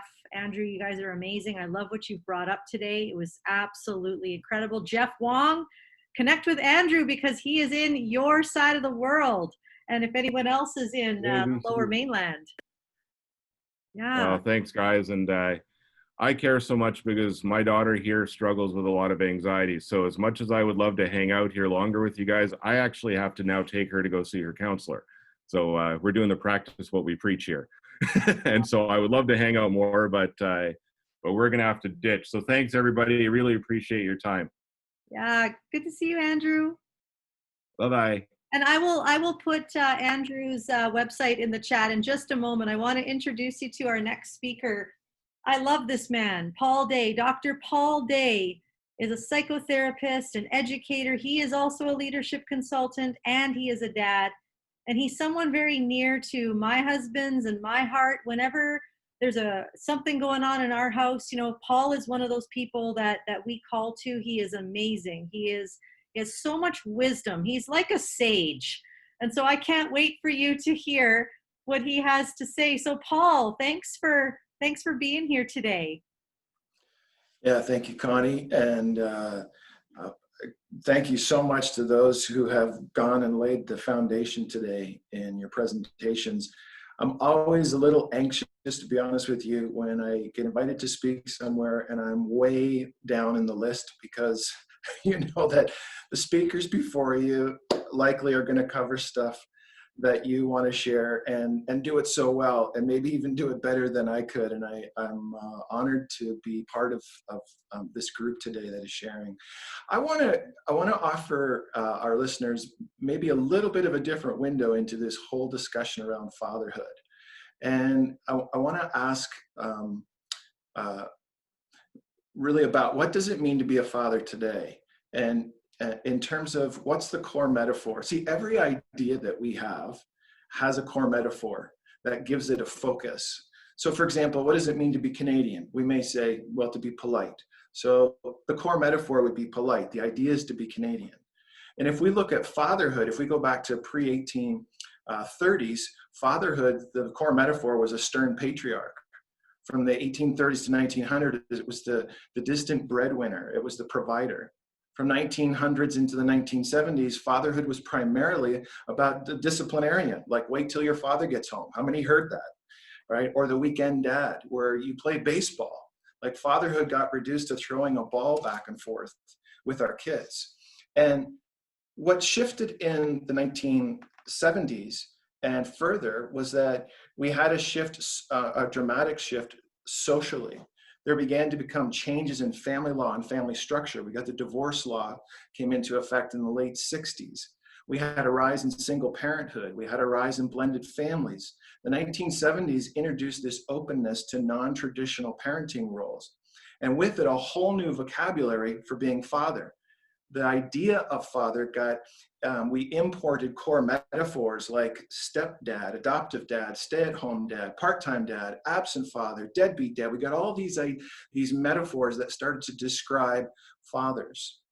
I want to reach back and actually see if we can learn from our past. I want to go back to ancient archetypes, ancient metaphors that we can import into the idea of fatherhood. Now, I'm going to use some terms that today these terms may feel different to use them, like how language kind of goes. We use words today that we didn't before. Words that we used to use have different meanings now. I want to pull on 5 metaphors, 5 archetypes of fatherhood, but use them in the ancient sense to see if they can inform us some way about being fathers today. Now, I think there is no single metaphor that we can pull on. I think this is more a blending of metaphors, if you will, allowing a dialogue between metaphors of what fatherhood can be. And I want to describe these in terms of our relationships with our children. So what does it look like to actually engage with our kids? Now, to be more helpful, rather than just present an idea, I actually want to contrast. I want to contrast what I would consider being a healthy expression of these 5 archetypes, contrast it with deficient expressions of the archetype. So if you have a piece of paper and you're writing notes, if you were to create 3 columns, and the first column would be healthy expression, second column would be deficient aggressive, and the third column be deficient passive. So healthy, deficient aggressive, deficient passive. I want to take a look now at 5 archetypes. The first, the king, father as king. When we talk about father as king, what we're talking about here is use of power. Someone who empowers others, someone who blesses, someone who lives generously, someone who's about truth and justice, someone who deals with his children in a fair way, someone who brings clear structure, clear discipline, is consistent in their response and always has their best interest, the children's best interest in mind. Let's contrast that healthy king from a deficient king, the aggressive. We'll call him the tyrant king. This is a father who's unable to empower. He's hesitant to do it, lives by a double standard. He has a standard, his children has a standard. There's controls through fear, sometimes exploits or even humiliates a child to get them to do what he wants, overly punitive and restrictive. That's the old my way or the highway. That would be an expression of power, but it would be more leaning toward the aggressive. Let's contrast that with the passive. We'll call him the little prince. And the little prince is someone who's insecure, easily intimidated, double-minded, easily swayed by their children's response, gets railroaded, even controlled by his children, avoids responsibility, and makes decisions more impulsively rather than thinking through what would be the best decision, what would be the best way to help my child. So we could say of the 5 archetypes, this first one, the king, is one that really has to do with the strength that we have. A second metaphor, the priest. Now the priest, a healthy priest metaphor, we could define this way: a father who preserves the dignity of his children, someone who speaks truthfully but speaks in love, someone who speaks and acts without pretense, there isn't deception, someone who knows how to express mercy and grace. You actually can't express mercy and grace if you don't have consistency. Consistency is the premise to be able to be graceful. Otherwise, mercy could just look chaotic. So there has to be clear sort of structure and understanding of the order and rules and so forth. And when our children then fail, we can choose to hold to the consequences we've deemed, or we can choose to be merciful and graceful. You can only be merciful if there's consistency. This is why the king, healthy king part needs to be blended with the priest. A healthy priestly father is someone who demonstrates humility, someone who nurtures the conscience in their child, respects their conscience, teaches them to pay attention to their conscience. A healthy priestly father is someone who helps their child learn how to process pain. And they demonstrate the humility of apologizing and expressing forgiveness and how to live out reconciliation. Now let's look at the deficient priest. On the aggressive side, we call him the critic. This is one who discloses a child's indiscretions to others, sort of makes things public and shames them. Someone who makes fun of his children rather than covers his children. The critic may use threats to keep certain things secret. They may even use spirituality, the guilt, to manipulate. Nothing's ever good enough for the critic. And they use the child's past against them. This is just like in the past. They keep dragging up the past. That's the deficient priest and the aggressive in terms of being critic. Let's contrast that with the priest who's passive, deficient of passive. He would be the detached bystander. This is the see no evil, hear no evil. They minimize and ignore conflicts. They get intimidated about getting involved in family conflicts. They just don't want to be involved.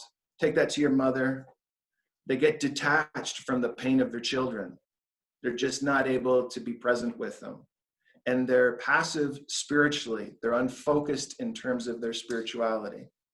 So here we have the priest who can be healthy. The unhealthy aggressive is the critic. The unhealthy passive is the detached bystander. Now our third metaphor, the warrior. Father as warrior. Now the healthy expression of the warrior, he demonstrates courage. He defends and protects his family and his children. He lives purposefully. He acts decisively. He's adventurous. He explores the world. He explains how the real world works. And he completes undesirable tasks. Even though he doesn't like doing a certain thing, the warrior does what he's called upon to do. Now, the unhealthy, the deficient warrior on the aggressive side, we could identify him as the sadist. This is someone who's driven by his own self-interest, his own agenda for his children's lives. They're going to do whatever the imagination is in his mind he has for them. He belittles his children, believing that that will make them stronger. One of the greatest mistakes we can make, believing we're making them stronger. They lack empathy for their children. They have a difficulty imagining themselves in the place of their child. They're unaware of the negative impact that they're having on their child's self-worth. We could contrast that with the passive warrior. This would be the masochist. This is the father who allows his children to manipulate him, abuse him, yell at him, scream at him, name call him, condemn him. He's unable to say no to his children. And it could be because of guilt or whatever it is, or he doesn't feel he's got the self-confidence to stand up.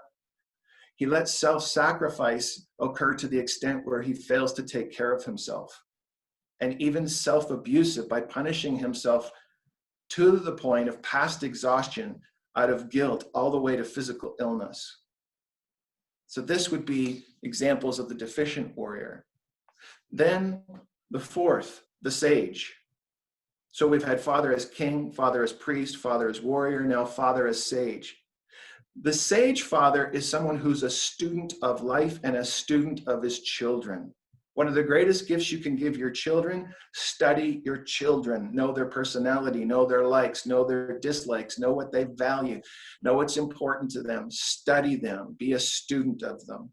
The more you know about them, it will equip you as a father as to how to parent them in a very focused and customized way.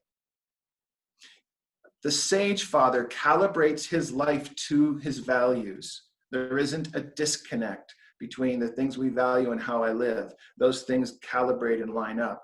The sage father learns, he teaches his children how to discern, how to make good choices, how to learn from our mistakes. I think it was maybe Fred or somebody talked about, maybe it's Dr. Wayne, the interesting mistakes, learning from your mistakes. What did you learn through this? The sage modality calls for that kind of a discussion rather than just quickly condemning. The sage father has a developmental perspective. He sees his children developmentally, growing through different stages. And as our kids grow and develop, we have to develop with them. We can't stay in a parenting style that matches a 4-year-old when they're 8. We need to parent them as an 8-year-old. And when they're 12, we can't parent them as an 8-year-old. Now they're 12. We have to keep growing with them. We have to develop with our children. And the sage element of this is calling us to be a student of our children, to know what developmental their stage at, and then make the necessary adjustments to match them, to walk with them. So I've been married just over 30 years to an incredible woman. I have kids that are in their 20s now, young adults, and it's different parenting them now. One of the questions I've asked them along the way, how am I doing as your dad? When they were 10, 14, 18, I remember saying to each of my kids, my oldest is a daughter. When my daughter was, well, as a child, all the way growing up, let's just say at 18, I've never parented an 18-year-old before, honey. So how am I doing as a dad? What do you need from me now? And then she's at 22. I've never parented a 22-year-old daughter before. So I'm learning. What do you need from me now? She had learned enough that she was able to actually instruct me. I don't need that anymore, Dad. I really need this now. That's parenting developmentally and tracking with our kids. And the sage is able to bring the gift of meaningful dialogue, reflecting on life. Now let's talk about the two deficiencies of the sage. On the aggressive sage, that would be the manipulator. This is the one who says one thing and does another, the one who plays mind games, one who uses propaganda to create fear and self-doubt, to keep control over your children, keep them dependent on you. Someone who deconstructs and mocks his children's pursuit of their meaning and their success if it's outside of what you think that they should be doing. That's the manipulator sage. Then on the passive side, we have Mr. Innocent. Plays dumb, lacks confidence. I don't have time. Go ask your mother. I don't know. Figure it out yourself. That's the Mr. Innocent. And he allows his children to blindly live life without reflection. Fifth, and I love this one because it's the lover. We've got the king, the priest, the warrior, the sage, and now lover. A healthy lover father. He's actively present. And I think it was just, who was it? Andrew? This is Andrew's message. He just talked about it. Actively present, passionate about your children's life. You laugh, you play, you get childlike with them. You're emotionally available, emotionally vulnerable, affectionate without reserve. One of the things we've practiced in our home, beginning of the day, end of the day. My kids are in their 20s. This has not stopped from the day they were brought home. First thing of the day, we hug them, hold them, and bless them. End of the day, hug them, hold them, bless them. My son now, who's 6'6", he'll wake me up if I've gone to bed early. He'll tap me on the side, which kind of freaks me out, but he'll say, Dad, come on, we haven't hugged yet. He's still in his 20s. Why? We want them to know they are loved every single day, beginning and the end.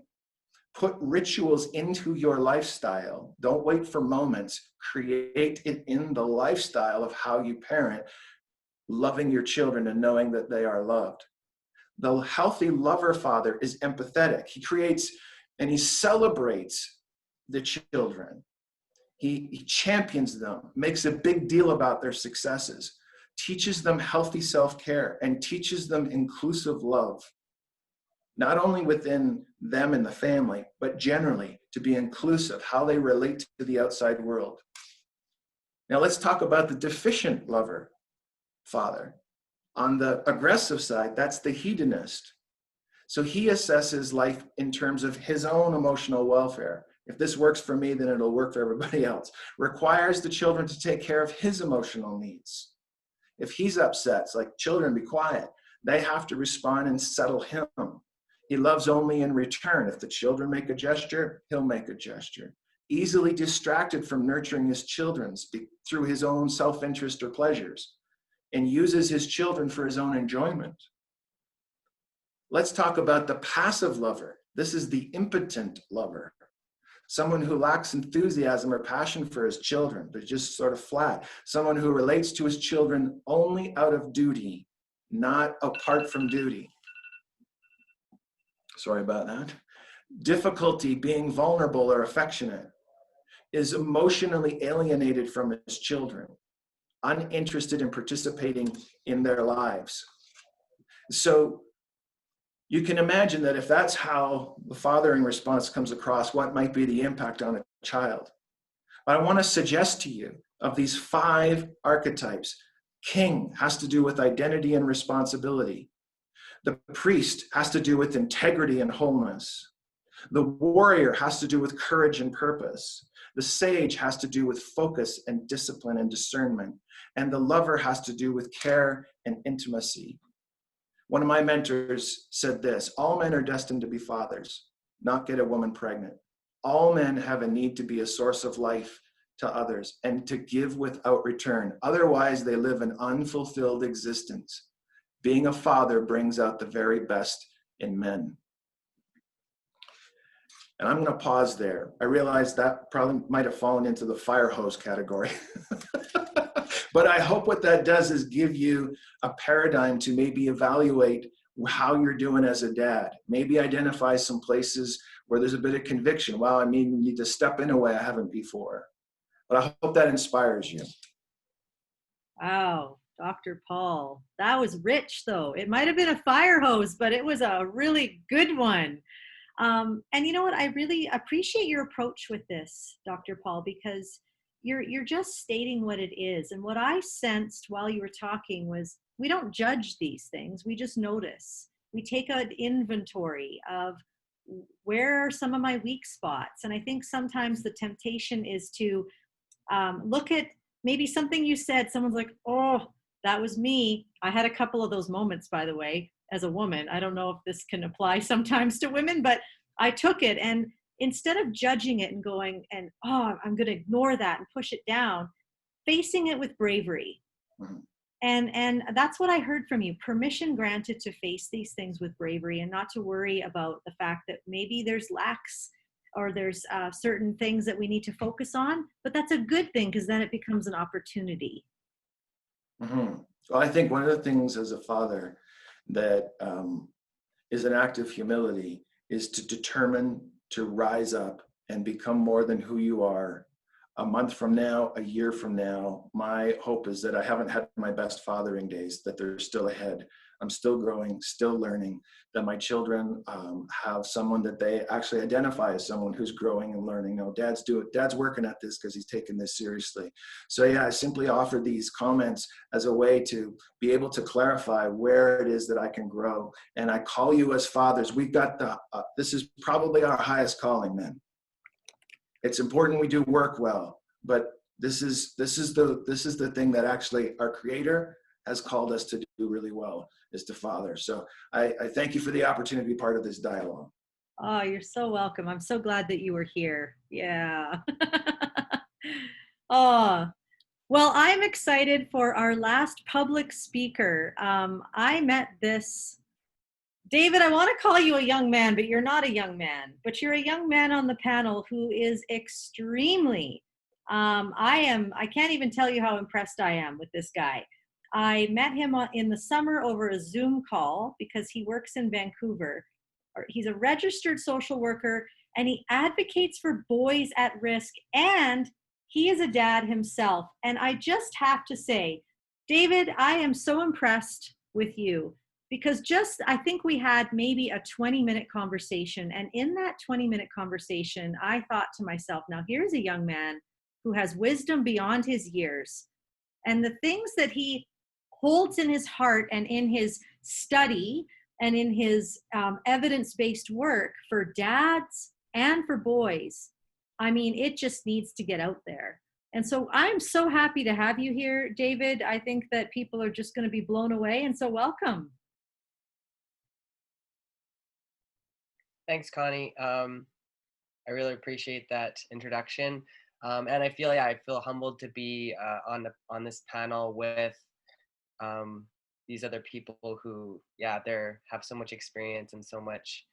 I'm learning so much already, so it's humbling to be a part of this.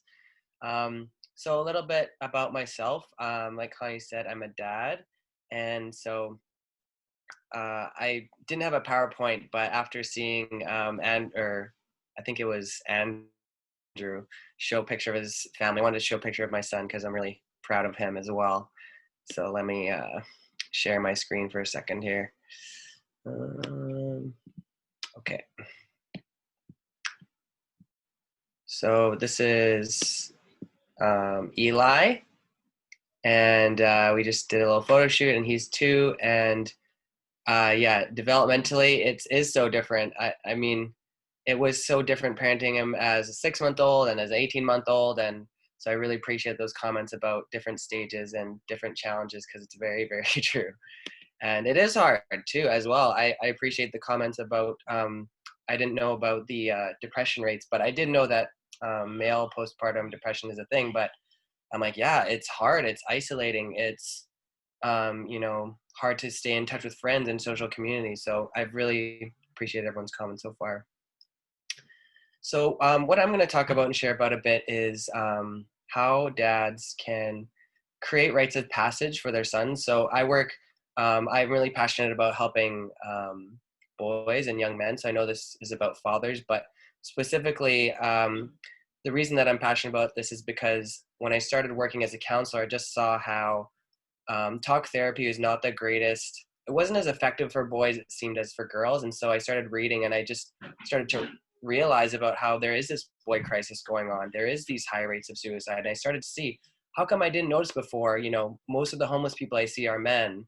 And I started researching, and 80% of opioid deaths are men, but we're not having a conversation about what is it about being a man, or what is it about being a boy that growing up in our society that leads to these outcomes.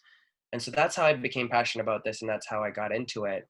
And so today I'm going to be sharing about rites of passage, which I think is a really important thing that dads can do for their sons, is create rites of passage for them to help them transition from being a boy to being a man. And so you might be wondering, what is a rite of passage? Well, this sociologist named Arnold van Gennep, he traveled around the world and studied rites of passage in cultures. A lot of the cultures were hunter-gatherer cultures where there are more prevalent rites of passage. And he defines it as a rite of passage is any life cycle ritual that marks a person or a group's transition from one social state to another. So, going from a boy to a man is from one state to another. It could be going from not being a parent to being a parent, not married to married. And so we still have some of these rites of passage in our culture, wedding ceremonies, high school graduation is one. But we've lost a lot of the rites of passage that we used to have in marking boys' transition from being a boy to being a man. And I think that this is a big contributing factor to the boy crisis, is that we have a lot of young men walking around who don't even know what a man is, let alone if they are one, and they don't have the tools to do that themselves. And I think that that's normal, because throughout history, it's always been men that have helped boys make that transition. And it's always been women that have helped girls make the transition from girlhood to womanhood. And so, yeah, I'm really passionate about this. And I hope that some of the things I talk about can help you in creating these rites of passage for your son, or for maybe a nephew or boys in your life. And so in the history of rites of passage, in hunter-gatherer societies, it's often been going away into the wilderness and maybe facing a trial, or, circumcision or something like this, something difficult, and then coming back to the community and being presented as, a man now, and taking on the roles and responsibilities. And then in agrarian society, apprenticing, boys at a young age would apprentice under maybe their dad or maybe a person in the community to learn a trade. And this in itself was an informal rite of passage. But for boys, again, it's missing in that crucial window of 13 to 14, when they're going through puberty and they're starting to become stronger and they're starting to engage in these risky behaviors. is that there's nothing really for them. You know, we have high school graduation, but that comes much later, not in the critical window. And if the boy's not good in school, that's not going to be affirming for him, because he's going to say, well, I'm not smart, quote unquote, you know, meaning he's not book smart. So whether or not we're creating these rites of passage for boys, they are going through them. So boys will create their own rites of passage to help prove that they are a man. And so the reason is because for men, being a man is a lot more socially prescribed than it is for a woman to be a woman. So for women, once they go through the process of getting their period, that's almost like a rite of passage in itself, in that it's, you know, confusing and challenging, and they can support each other and talk about it. And once they're, you know, biologically mature as an adult woman, we don't really question whether they are a woman anymore. We don't say like, oh, you're not a woman. You know, you might, but for a man, you know, we might say you're not acting like a man, or be a man, right? What does that mean if you're a 25-year-old and say be a man, right? And so boys know that being a man isn't just about maturing biologically, but it's about doing something, or in you know, these 5 different metaphors, right? They're all performative metaphors. It's all about what the man's doing, right? Not about who he is, or biologically what he's made up of. And so in their quest to become men, teenage boys, especially around that age, engage in risky behaviors. And these are like their own rites of passage that they create.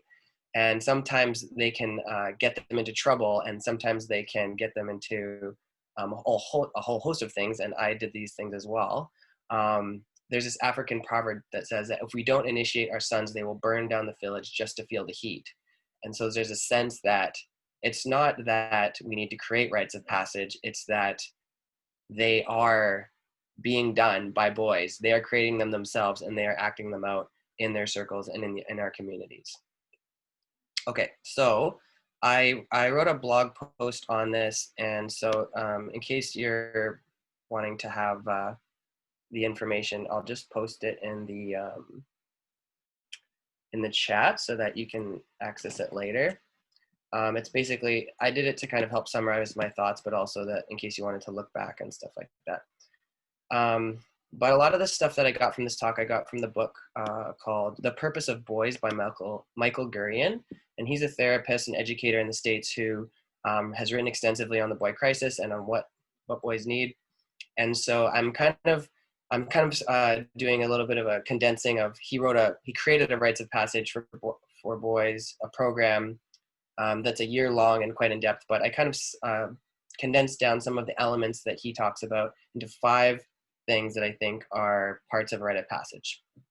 So the first thing is a challenge, so doing something hard. The second is the mentors that guide the boys along the challenge. The third thing is the badge, which is a token or physical item, which is a symbol of their success. The third thing is a speech. So that is where the boy talks about his experiences and on what he's learned and how he's grown. And then the third thing is the blessing or the naming, where the mentors speak to who the boy is, what he's gone through, and where they see him going as a man. And so you can see some of these elements in different activities that kids do. So a big one is sports. So I grew up playing football, and you can see all these elements in sports. So the challenge, right? Practicing, winning games, mentors, coaches, and people coming alongside. The badge, you know, you might get awards or medals, or even injuries can be like badges to boys, right? They can be proud of their bruises and their scars because it shows that they strived hard. And the speech might be, you know, boys giving each other a pep talk before or during the game. And the blessing is the coaches, you know, calling up really good coaches. They will talk to and speak to the strengths of each player, even the ones who are not on the field, but maybe the practice squad, and highlighting those. And so we can see these elements in different things in a child's life. So, you know, if you're not actively creating them, they might be going through them, but I think the more opportunities that boys have to have a structured rites of passage towards being a man, the less likely they'll be to either A, engage in risky behaviors, or just wonder about their question and purpose about what it does mean to be a man. All right, so I've said the critical window is 13 to 14. I don't like, you could do it before, but I think after is probably more ideal. But there's even adult men who there's a thing called the Mankind Project, which basically is a rite of passage weekend. And so I don't think it's ever too late. If a man has never been affirmed by other men and never gone through a process like this, he might feel he still needs it even into his 30s and later. So, but if you're a parent, the kind of 13 to 14 is a critical window for boys. Okay, so how you can create this for your own son. So in the past, rites of passage were kind of blanket for all the boys, but you can kind of tailor this to the needs of your son to make it the most meaningful and impactful for him. So the first thing is the challenge. So talk with your son about something that he wants to do. It could be related to his interests. If some kids are really into computers and gaming, and maybe he wants to build a computer. A lot of the boys I work with want to do that, or design a video game. It could be more traditional weekend in the wilderness kind of thing, where he's in charge of doing some of the responsibilities. But try to find something that aligns with what he likes, because he'll be more engaged. And it also has to be something where he might not succeed. So there has to be an opportunity for potential failure for it to be meaningful. Okay, so the second thing is the mentors. So a dad could be a mentor, but I think it's really important to have other mentors, other male mentors, maybe uncles or people from the community. The more the better, who can come alongside him in the task. But it's really important that they don't do the task for him, because then the blessing won't be meaningful because he didn't actually do any work. So they can support and offer guidance and offer emotional support, but they shouldn't do the thing for him. Even if he fails, it'll still be a learning experience for him, and he'll have the pride of knowing that he did it on his own. So the third thing is the badge.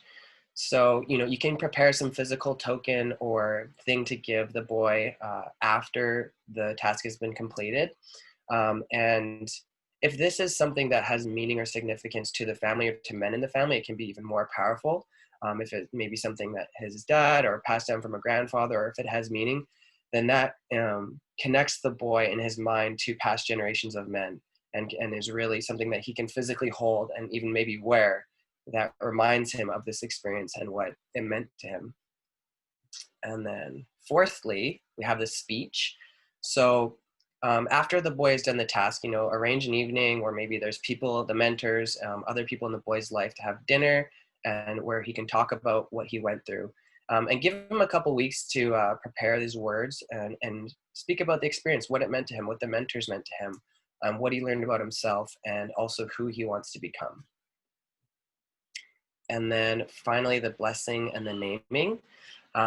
So each of the mentors can prepare a short speech that acknowledges the challenges the boy has faced, highlighting his strengths and positive attributes, and also how he has been dealing with overcoming his weaknesses, and affirming their vision for his life and his future.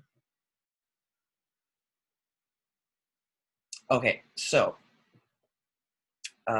another example of rites of passage that I do with my clients as a counselor is when we do our closing session for therapy. So rites of you can use this process for something that maybe the boy has already done. And so, for example, when we're closing therapy and ending, we want to end on a good note. And using the 5 kind of elements, you can kind of see how this rite of passage has those elements. So the challenge for the child has been going through their mental health challenges and has been doing the work of therapy, which is extremely hard and difficult work to do. You have to self-reflect. You have to face your fears. You have to change your behaviors. The mentor is obviously the counselor, and maybe other people in their life who they share their mental health struggles with. And then the badge. So the badge is something, it's not like a typical badge, but usually I invite them to create something with me at the end. So I've created songs, I've created artwork with them, I've created, sometimes we create a vision board, but something that they can take away with them that reminds them of this experience.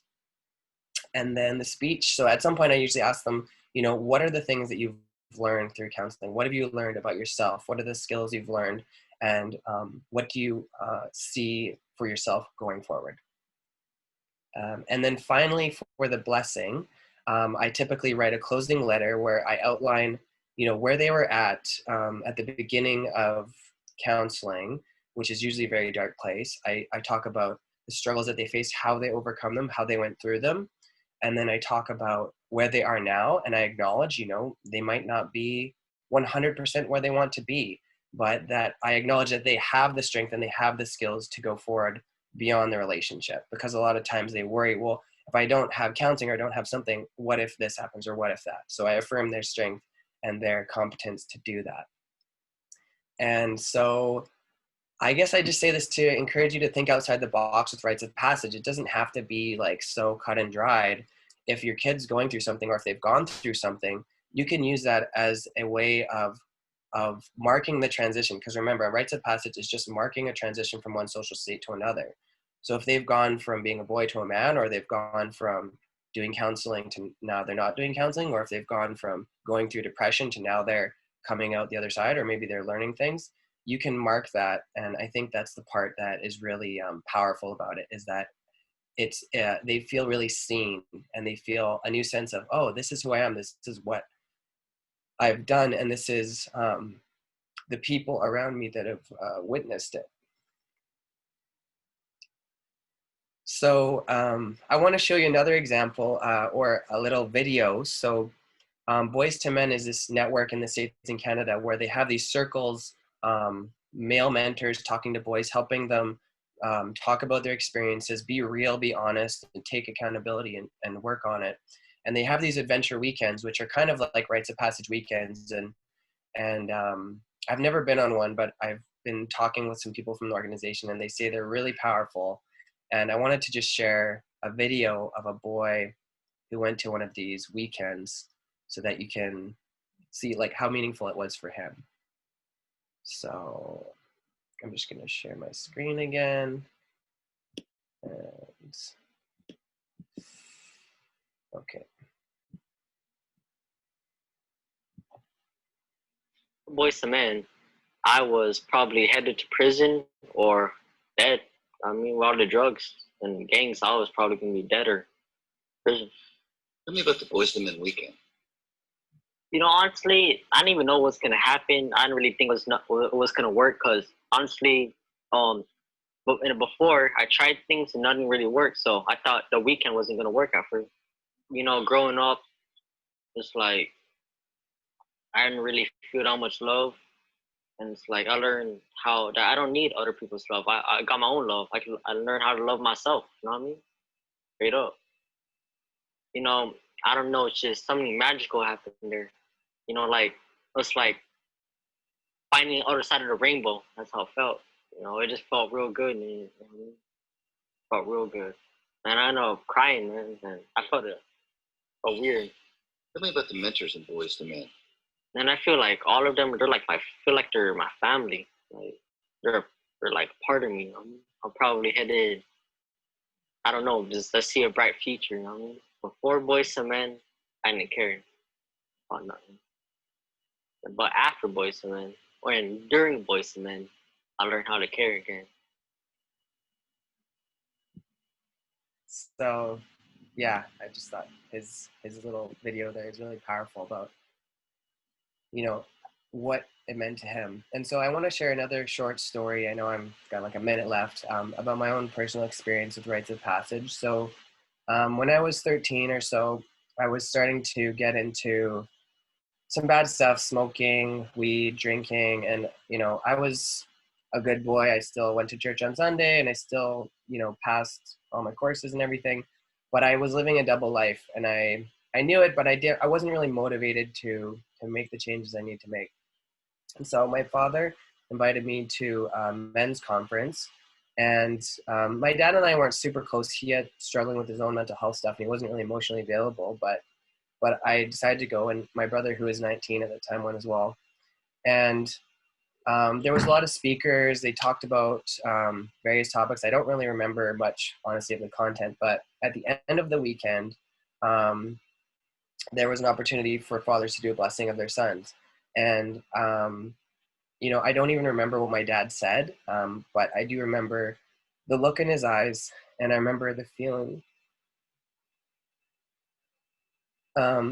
in my heart.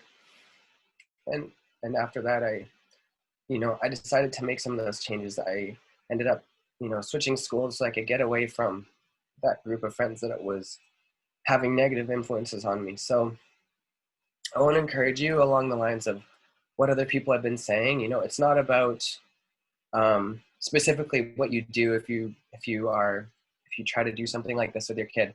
It's more about that you're there with them through the journey, and that they remember your presence with them, and your words that acknowledge the experiences that they've gone through, and how you see them, and how they see themselves. So yeah, fine with that. David, that's so remarkable. You are, what David is saying here, we don't hear these things anymore. And I just want to acknowledge you, David. I want to acknowledge the work that you're doing with the young men. It's just so needed. And when I met you, I thought, thank God there's somebody like David out there working with our young men and doing what you can. And now you coming here and encouraging our dads and to just be this present help. It's just phenomenal. I think all of our, I know that Fred has been like, go David, I think you two could connect because you're both again in the Lower Mainland. The Lower Mainland is taking over the conference, but you're just phenomenal. And somebody had mentioned that they did a rites of passage and, there was a little opposition to it. And in today's world, I'm not afraid to stand up and say, we have to do better for our boys. We just have to. We have to be giving our boys something greater than what society is offering them, which is to squish and to question identity and to wonder, what is my purpose? What is my future? Well, not for my boys, friends, and not for yours. And so I just am so thankful for you. You're doing amazing work, and I just believe in you so much. And anytime I can champion you, I will.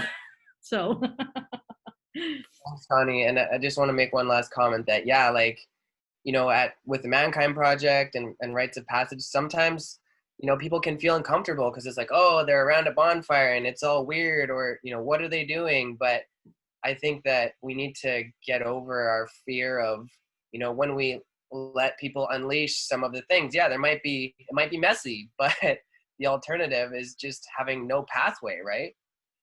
So, yeah. The alternative is having no pathway. Well, that doesn't sound like a great alternative, friends, does it? No, I really appreciate everything you've shared. And again, David, I would consider you a friend of the Brave Parent Institute. I would, if anyone wants to reach out to you, please put your contact. I know you posted your blog, but put your contact in the chat because I just think it's so important. And just to close, just so everybody remembers, anyone on the Zoom, in a moment, you're going to be invited into a VIP room. And this is where you're going to get a chance to interact with our final speaker. But you're going to get a chance to interact. It's not just listening. And so I'm going to post that link if you didn't get it. I'm going to post it in the chat. But before we go, I just want to let everyone know that the Brave Parent Institute, we're here if you need us. When I was working in the school system, and I would just see, 1 out of every 5 students struggling with mental health issues, behavioral issues, conduct disorder, my heart broke. And for so many years, I've wondered, what are we going to do about this? And I thought, it's great to help the youth. I've spent over 20 years helping youth. And I thought, if we really want to make a difference in our young people, then we need to go to the source, which is the parents. And I really believe that, and we've seen it in our own home. We've seen it in our own home that the person who had to change the most in our family was not our son. It was my husband and I. And sometimes I would say it was my husband who needed to change, but really at the end of the day, it's only us. And I think that the person who changed the most was me. And I've seen so many changes in my husband too. And I want to speak directly to you. And I want to just share that the issues that we're seeing in our youth, the second leading cause of death being suicide, we don't have to put up with that. That does not have to be our youth's reality. Mental health issues, yes, are they real? Anxiety is real, but it doesn't have to take our kids. Depression doesn't have to take our kids. We can see so much hope and help. And so I'm calling out to anyone who's listening to say, if you're standing with me and with all of these gentlemen who have been with me today, to say, you know what, stakes in the ground, hands in. Let's do something different for our young people. Let's make a difference in our home. I would often say to my husband, it's great. I love the work I do for all the youth out there, but what about my kid? Change starts in our own homes, and then it can ripple out. And so one of the things I did was I created an institute for parents, because I realized that there's so many barriers out there. And so it's a monthly membership. There's access to counseling today, not waiting on a 2-year wait list. That was a part of our problem for our son. And so I thought, you know, instead of complaining about the problem, expecting the government to solve my problem, expecting everybody else to solve my problem, I'm going to solve the problem, and I'm going to offer that as help for other people too. And so it's immediate help for families in need. And so if you're interested, if you go on my website, you know, you can find out more information, and also on Instagram or Facebook. And I just offer that as a continual resource, as well as these gentlemen, Dr. Paul Day, you know, he's a psychotherapist here in Calgary, David Miner out in there in Vancouver, Andrew Neufeld, who's out there in Vancouver, but can reach anybody, anywhere, because he's certified all across Canada. These men are here to help you. And we are here to help you in any way you need. So I just want to thank you so much again, guys, for being here with me, for leading the charge, for being the men that we needed to hear from today. And we just honor you and value you and thank you. And I've just put the link for the private VIP in the chat. And so if you didn't get that, please take a moment and just cut and paste it. We're going to be in there in about 3 minutes. It's just enough time for me to go to the bathroom. I don't know if anybody else struggles with that, but you know, Kegels, here we are. Okay. That's for a different conference, friends. That is for a different conference. But thank you so much again, guys, and bless everyone who's been listening. And remember, there's more hope than you know. You can write your family's future. Keep going. Bless you all.